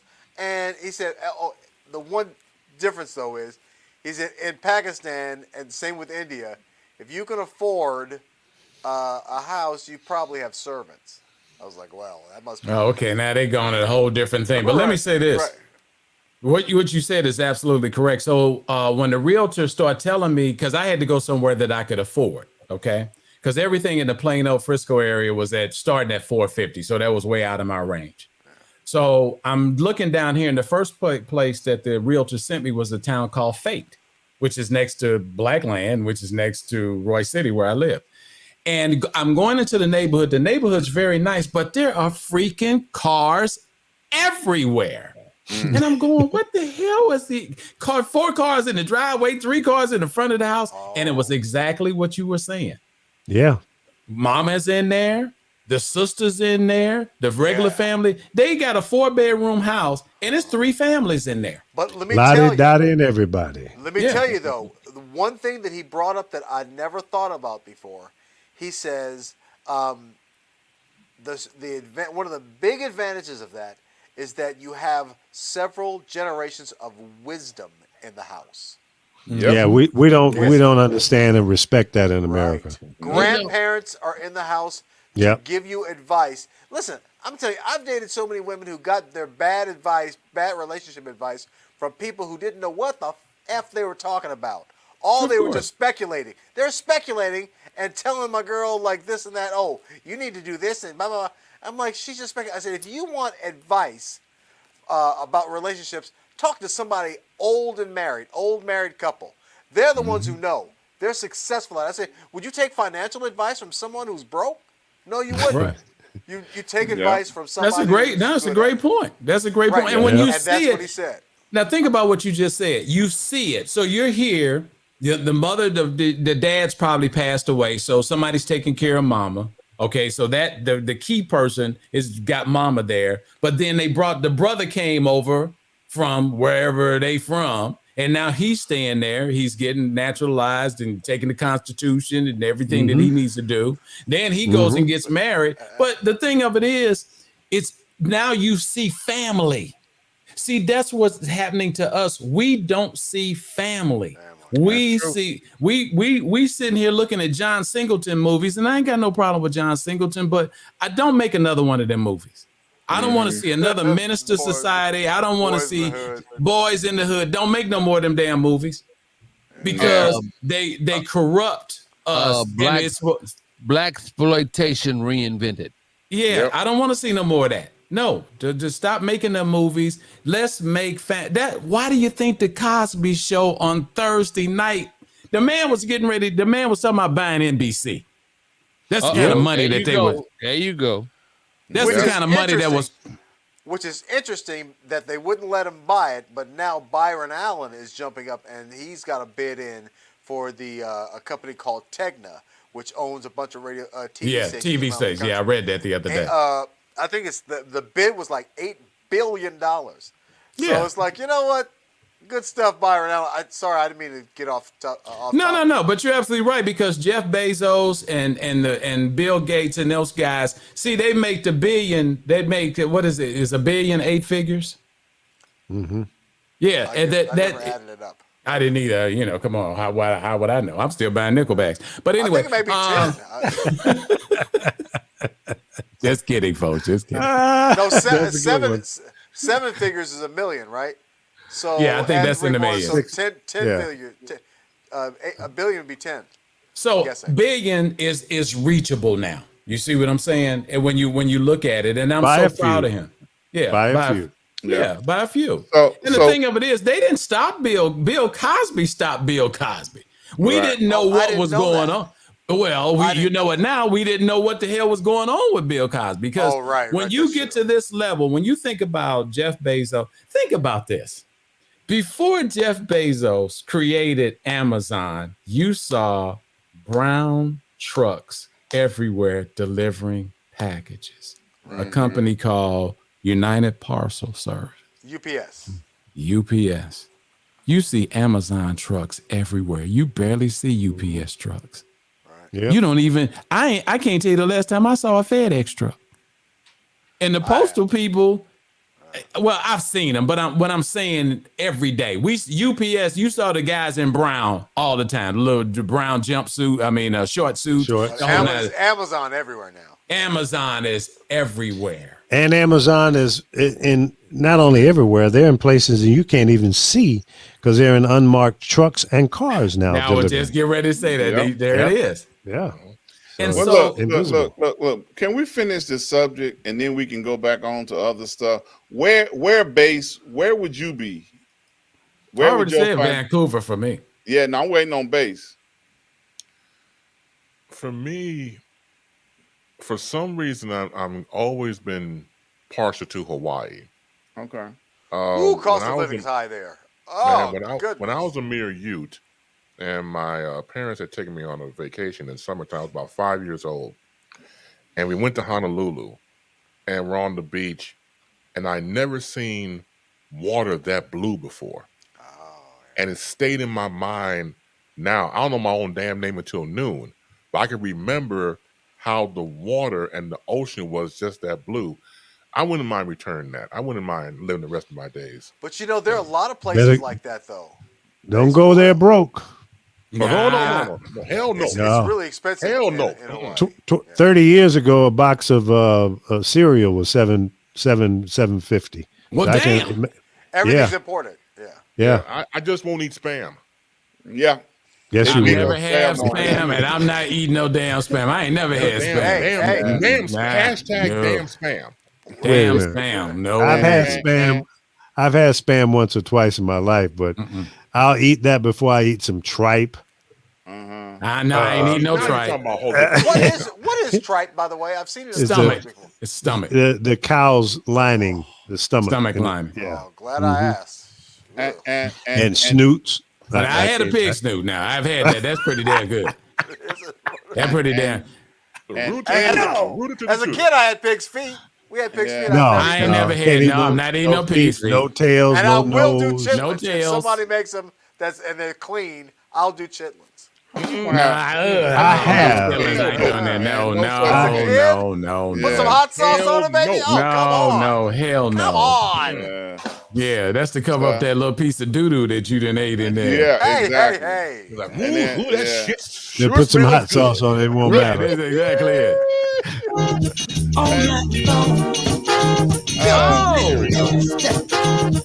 Professor got it in. Oh! Wait a minute. Roll that by again. I didn't hear it. All night long. Filthy Mac.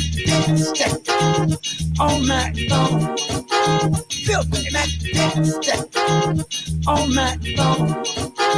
Filthy Mac. You gotta put your back into it. All night long. All right, don't mess. He said filthy Mac nasty. Yeah. All I understood was all night long. That's all I got. That's all I heard was all night long. I didn't hear the other part. We heard you saying it, but we couldn't hear him saying it. I think he was saying hold on. filthy, Yeah. filthy nasty all night. You gotta slow it down, Professor. All night long. Filthy Mac. Oh, there it is, right there. All Okay. night long. Filthy Mac. No, he's saying filthy that nasty. Filthy Mac. Good stuff. Long. All right, don't tell me I don't know what I know. No, you know. We didn't say that. No, okay. No. Let's not. He said filthy McNasty. He all said night filthy long. McNasty And all I night. don't know. I didn't hear no what the- McNasty. I heard What? good stuff. No, he That's said good stuff. filthy McNasty. I heard it all night long. And if you don't know what that means, something wrong with you. Okay, you ain't really been around. Okay, yeah. If you don't know what filthy McNasty, He said all something. night, He said filthy nasty, but I think there was another word in. I don't think it he was said filthy McNasty. It sound like all filthy night long. McNasty. He said the What girl the hell does that over- mean? He said the girl, over there with the hot pants on. Filthy McNasty all night night long. And Now, disclaimer.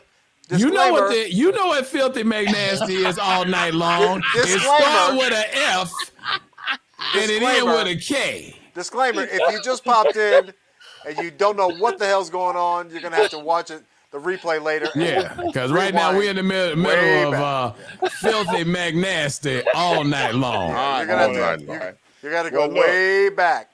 Look, in conclusion to this topic, I'm going back to the motherland. I'm going to be in Ghana until my last dying breath. Really? You know they don't want you there, though, right? You know they don't consider you a real African, though, right? They don't want you. No, listen. No, seriously. You're still too light-skinned. No. See, I got the hookup, bro. I'm telling you. I'm going back to the motherland, Ghana, and I'm not going to the city. I'm going to be like Lee. I'm going out into one of the bushes somewhere and have me a nice little cottage set up with my cleaning service and probably 2 wives to help me live the rest of my days out. Filthy McNasty all night long. All night long. Filthy McNasty. So, You got to put your back in. long. You got to put your back into it. Hey. The girl over there. The girl over there Dr. with Ron will the have big 2. dress on. I'm sorry. Yeah. Filthy Let me get this McNasty straight. all night long. He'll have 2 filthy McNasties Exactly. all night long. Exactly. I don't want to go that far to get in the bush. Okay. Well, think about it now. Remember the Tarzan movies. Remember the Tarzan and she would be dancing right. Now I ain't talking about him beating his chest. I'm talking about them girl dancing. They didn't have on no latex. Yeah. Filthy McNasty all night long. Oh my God. So we got a wide variety of places where we're gonna hang out in the end. I would go to Africa too. Yeah, I do, but I do Lagos, Nigeria. Yeah, no. Nollywood. I want to do that Nollywood scene. I've been to Ghana and I loved it, man. I tell you, yeah, it was beautiful over there. It's tropical. You can live off the sea, man. They grow stuff, all natural over there. I enjoyed every bit of it. I take your word for it, brother. Yeah, I know. Send me a postcard. One of my sons from Howard, he was from Ghana, and beautiful dude. And but he's here in Vegas. He got his own gym shoe company and stuff like that. Wow, good for him. Yeah, Yeah. that's what Yeah. he did. But his mother recently passed, and he Mm. went on and took it back to Vegas. Oh. See, that's another thing. I couldn't go all the way to Africa because, first of all, they wouldn't even consider me black at all. I know. But I don't want to be that far away from my mama. Well, I you hear know, you. and they probably would take you, Buck, as long as you don't open your mouth and say nothing. Hoof in mouth. Can't do that. Damn. Can't do that. Because they was like, "Oh no, we can't take you. Your visa is rejected." You'll go back to America. Right. Go back to America. Oh boy. Oh my Hey man, God. good stuff. You know, Right. It's stuff. like somebody, I mean, I heard it in speaking to some of people that have, that native Africans, they mad at us. Oh yeah, they ain't happy with us. Yeah. We've been under here under this rule over 450 years and whatever, and all that we know, we haven't took it back to them to help them or to bring them out of whatever they are into. So No doors are open. Come on in. But you know something, Lee, and I think you and I discussed this when I was driving Uber and Lyft, and I would sit at Love Field. They didn't talk to you.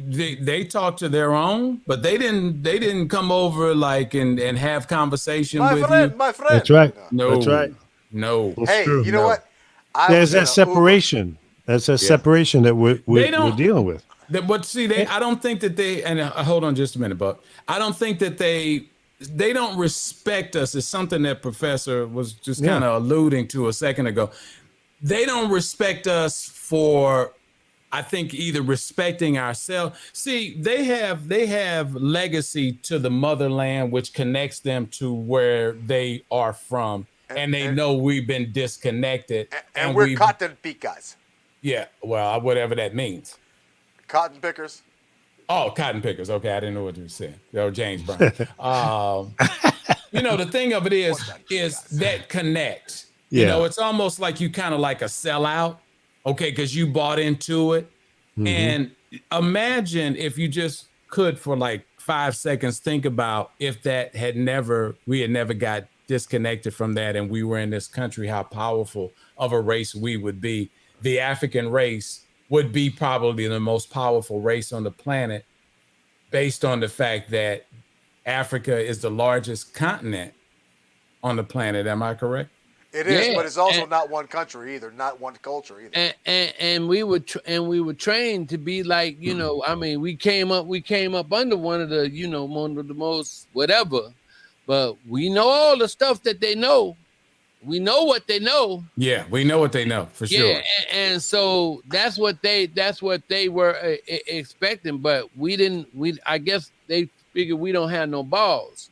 I got a good story. Stand up for ourselves. It's easy for them to say that when they haven't been through the same struggle that we've been through here. Oh, absolutely. And why in the hell are they breaking their necks coming over here? Because they want freedom that they don't have and opportunities that they don't have where they come from. I have a good story. I don't care if you're coming from Africa or Djibouti. It don't matter. That's why people are coming here, because of the American dream is so much different than anywhere else in the world. So I was in a Uber once, and the Uber driver was African, right? He was from Nigeria. So I've got some Nigerian friends here, but I just thought I'd ask him just for the hell of it and see what he said. I said, hey, question. Why is it that every single time I meet an African here in the States, they're like really smart, like some of the smartest people I've ever met in my life? And he said something interesting. So, they come over by choice, and he said, in Africa, most parts of Africa, you don't, going to the next grade when you're in school is not something that's guaranteed. So I guess I forget the percentage he says, but if you don't make the top percentage of your class, then you dropped out of school. You have to drop out. And only the smartest of the smart kids keep going up, up, up, up, up, up. So they can teach the kids faster. And so by the time you graduate from high school, you've gotten basically a college level education. So only the brightest, the best and the brightest get to come to America. And so when they've got a college degree, especially if they've got a college degree, they're the best and brightest that Africa has to offer, or their country, whatever their country is, has to offer.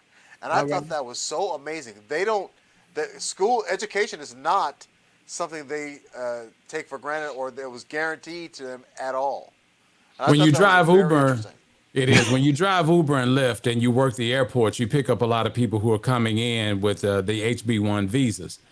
The two top races are Indian and Africans because Chase, Wells Fargo, and all the banks and large corporations are bringing them over to write code.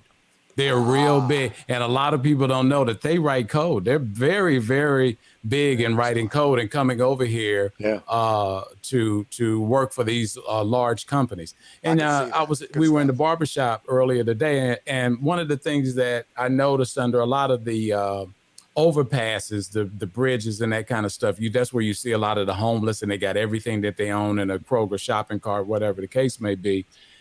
You don't see Africans, Indians, and Asian homeless people. No, you don't. No. It goes back to that family tribe thing. You know, they stick together and take care of each other and keep a roof over each other's head. Paul Mooney had a joke about that. He says, you don't see no homeless Asian people. They don't fuck around. He said, you give them a bowl of rice and you come back later and it's a restaurant. I was like, man.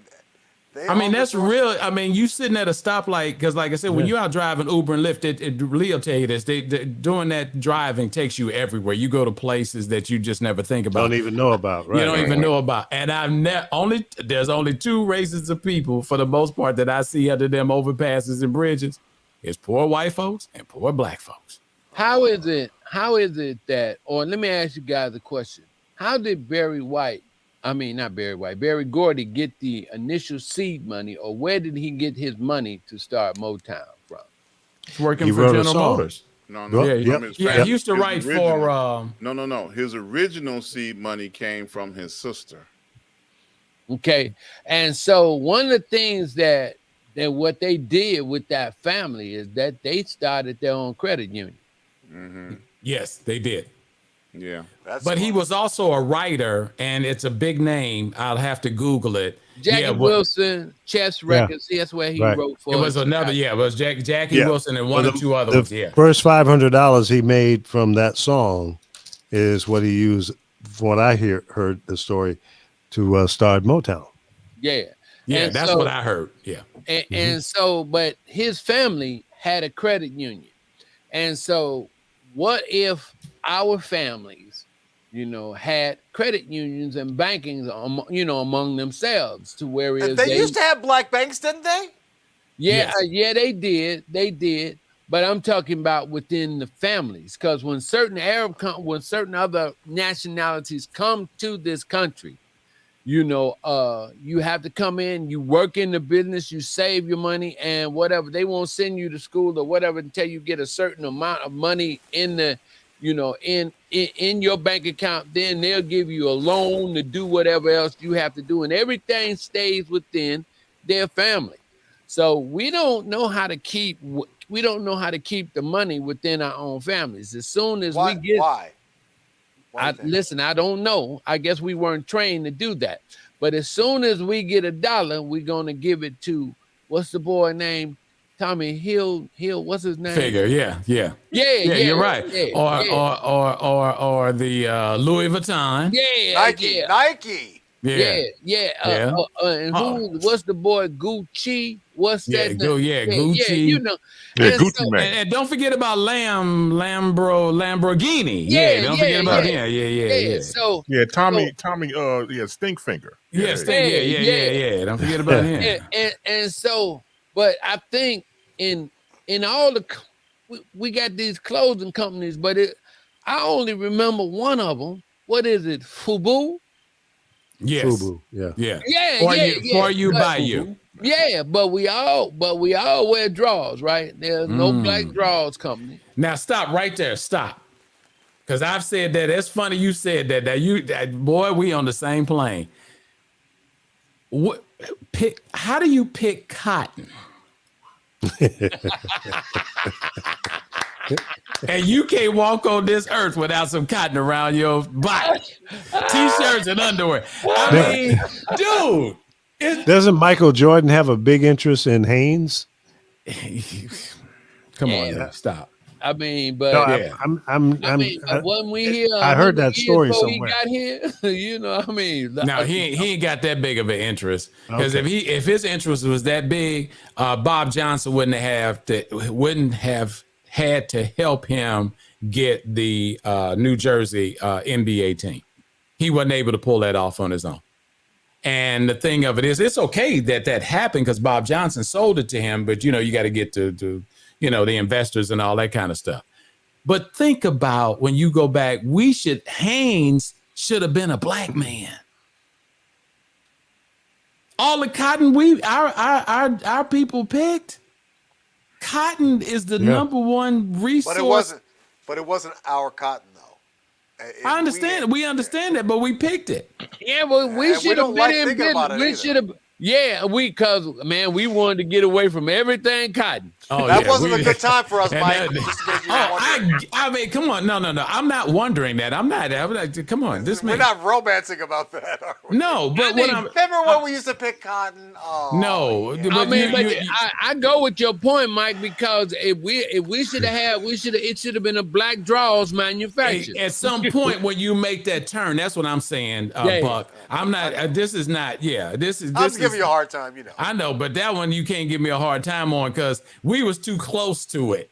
We were way too close to that for what cotton is in our society. You can't live without cotton. Everybody on here got on cotton.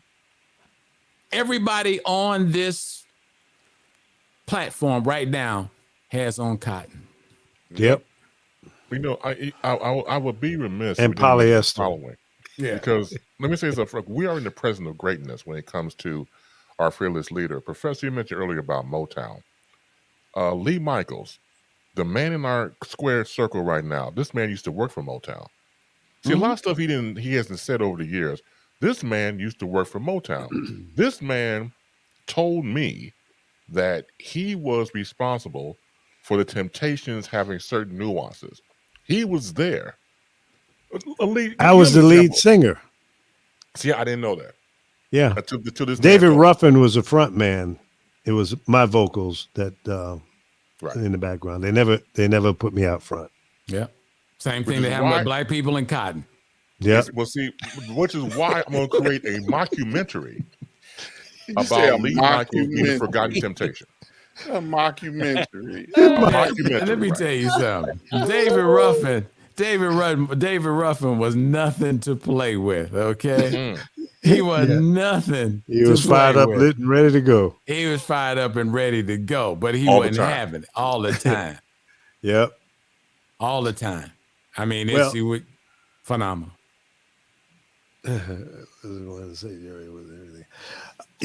has been a very interesting show, and I miss you guys so much, and I apologize for not being here, but I've been on an adventure, running back and forth between here and LA, trying to get my limo service back on its wheels, and it's been difficult. And I'm at a crossroad right now, whether or not I'm going to continue or let it go. And then there's, I've always got like 2 or 3 irons in the fire, and I've always followed my passion and my love for whatever I wanted to do.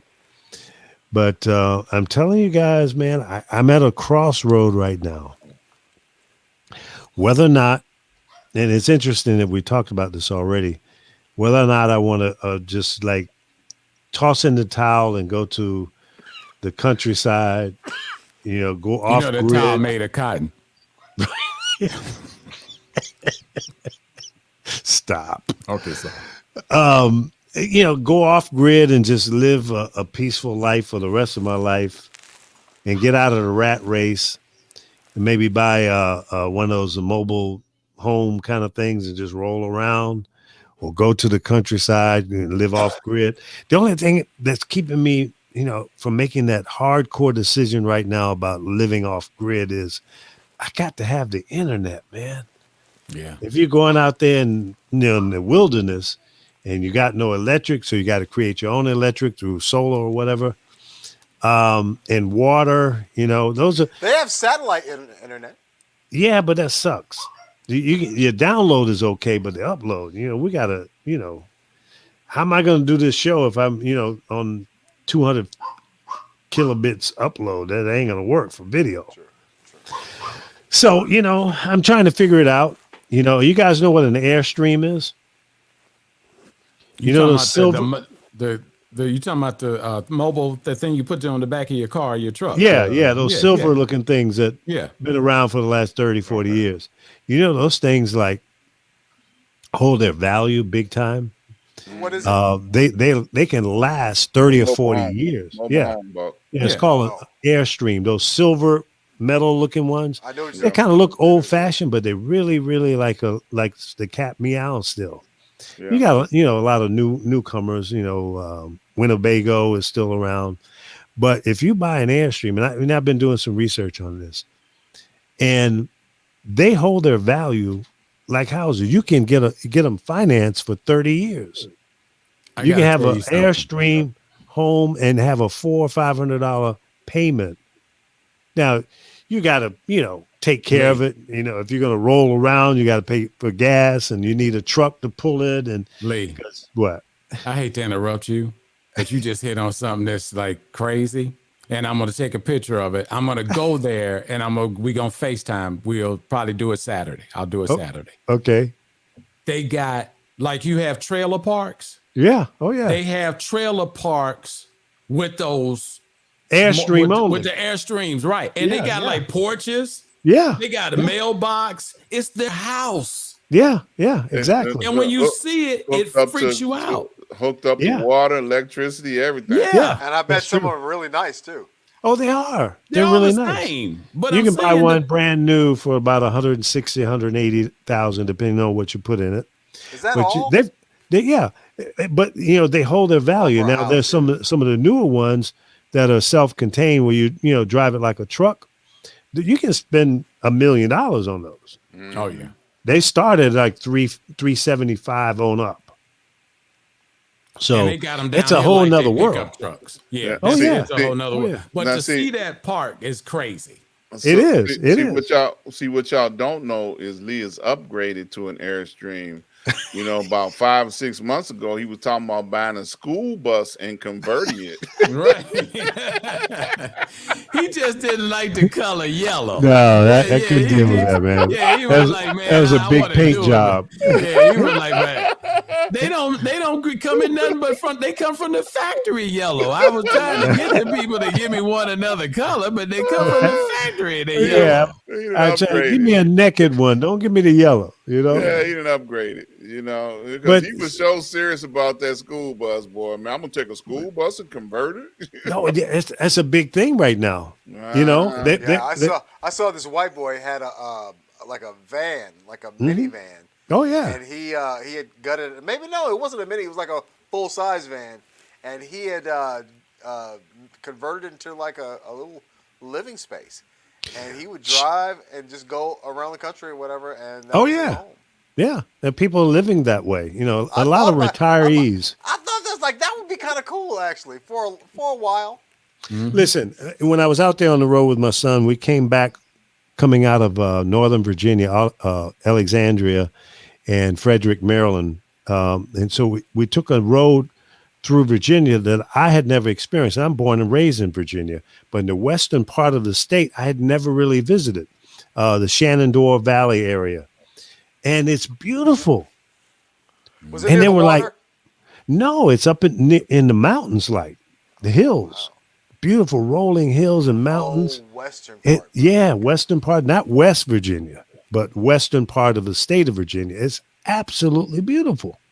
So I was writing down phone numbers. And you see a sign on the road, 40 acres for sale. It's 130 acres, 1,300 acres for sale.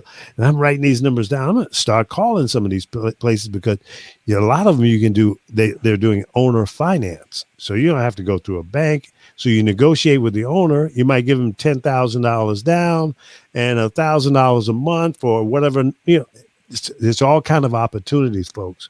So, Hey, have you seen? Has anybody seen that show on Netflix called Virgin River? No, I haven't seen that. No. It's about some small white town in Northern California somewhere, but it's just really, really small town, but it's just the most gorgeous area. They actually film it in Vancouver, Mike, by the way. Okay, cool. Vancouver. Yeah, it's just, it's the most gorgeous scenery you've ever seen. And even though it's a fake town, they have people coming up in that area all the time trying to find, where's Virgin River? There is no Virgin River. But, It's like, but it's gorgeous, and it just gives you an idea of how life in a really small town like that, probably 1,000 people there or whatever. But it's, it really does seem It's the new wave. Beautiful. Yeah, it's like that would be a great little spot to lay low for a long time or the rest of your life. It just called doesn't peace. seem It's bad called at peace all. of mind. Peace, right? Yeah. Right. Yeah. See, I'm tired of condo living, apartment living, even in single family home living, because, if you're living in a development, you got in some cases, you might have a quarter of an acre or less. Even if you got an acre, but you got a guy that's got a damn farm in his backyard. He's got some roosters and chickens, and I don't want to hear your rooster at 5 o'clock in the morning. I don't want to hear that. So I want to be far enough away that if you're going to have a rooster on your property and he can cock-a-doodle-doo at 5:30 in the morning, I won't hear it. So that's why I need about 40 acres. And if I wanted to go out and do some hunting, shoot a squirrel or rabbit or, mongoose or whatever. Now, I'm not going to kill a mongoose because they eat snakes, and I hate snakes, okay? Yeah. So I might buy a couple of mongoose and then put them out in the yard. Hey, Lee, I'm going to hook you up with the old Haney place. I saw an ad for it, the old Haney place? Haney Is place. that on Green Acres? Mr. Haney? Yeah. Oh, hell no. Yeah, on Green Acres. Yeah. That guy was a character, man. See, and then you wonder why, hey, Ron, then you wonder why I said we was old. See, you done put comments out. And you and Professor were like, yeah, that's it right there. That's it right there. Look, Professor woke up because his ass was asleep 2 minutes ago. He was asleep. He was knocked out a few minutes ago. I wasn't gonna say that. I wasn't asleep, man. I was looking for something for my he moved he started moving his lips because I thought the same thing. I said, his ass is knocked the hell out. Yeah, he's looking for another James Brown. I was looking up for my stuff, man. Never now. All right, it's 8:30 West Coast time, and I haven't had dinner yet, so if you guys want to keep on, I'm starving. Oh, maybe we could wrap it up. Yeah, we can wrap. All right. Yeah. Well, thanks again, guys. And we do this every Thursday, ladies and gentlemen. Please share the show out on Facebook, YouTube, Twitch, and all of the other platforms. Tell your friends about us. We get in here and have a lot of fun, talk a little crazy, but we do deal with some serious topics, and hopefully we come up with some solutions and inspire you in some kind of way. And that's what it's all about. Talk a little shit, Talk a little shit. Yeah, you got to do that. So we like to have a little fun, and we're all friends. We all know each other. We've been, connected directly or indirectly for years. And, we're going to keep doing this, and we encourage you to spread the word. As they say, smash that button. Smash it. And thank you to you guys. And hopefully we'll have another guest on of the female persuasion at some point. No, we're not helping you out. If you don't run them away, we can do that. Hey, they're fun. We have enough on our hands just to keep you from randomly moving to some damn city for no reason at all. Hey, I live a full life. Yeah, like you did last week, huh? Get him, Professor. Yeah, his Get life him. was full of full Yes. life. His life was full of shit. That's what it was. Yeah. I'm forever blowing bubbles. You see these people? You see these people right here? 15 reasons why I need to move to Birmingham. Oh, I got to go down there. I need to be down there. Reason number 25, I got to be down there because of this. And reason number 88, I'm going to be down there. I'm going to tell you, I'm going to make it. And it drove him to drink cheap shit. I gave him 30 days, and he didn't make a week. Okay. Oh, I man. think So- I'm losing my connection here. Welcome back to Georgia. Yeah, because we love you. Yeah, We love you. looking out for you. I'm happy to be home. Thank you very much. All right. You should be happy to be loved. Thank you very much. Yeah. All right, and hey, look, guys, be safe. Let's get together again, and Mike, let's talk because I want to hear what you got to say. Okay. And you guys be safe. Take All care right. of yourself. Spread the good word, and God bless to all. All right. I'll let you. Good night.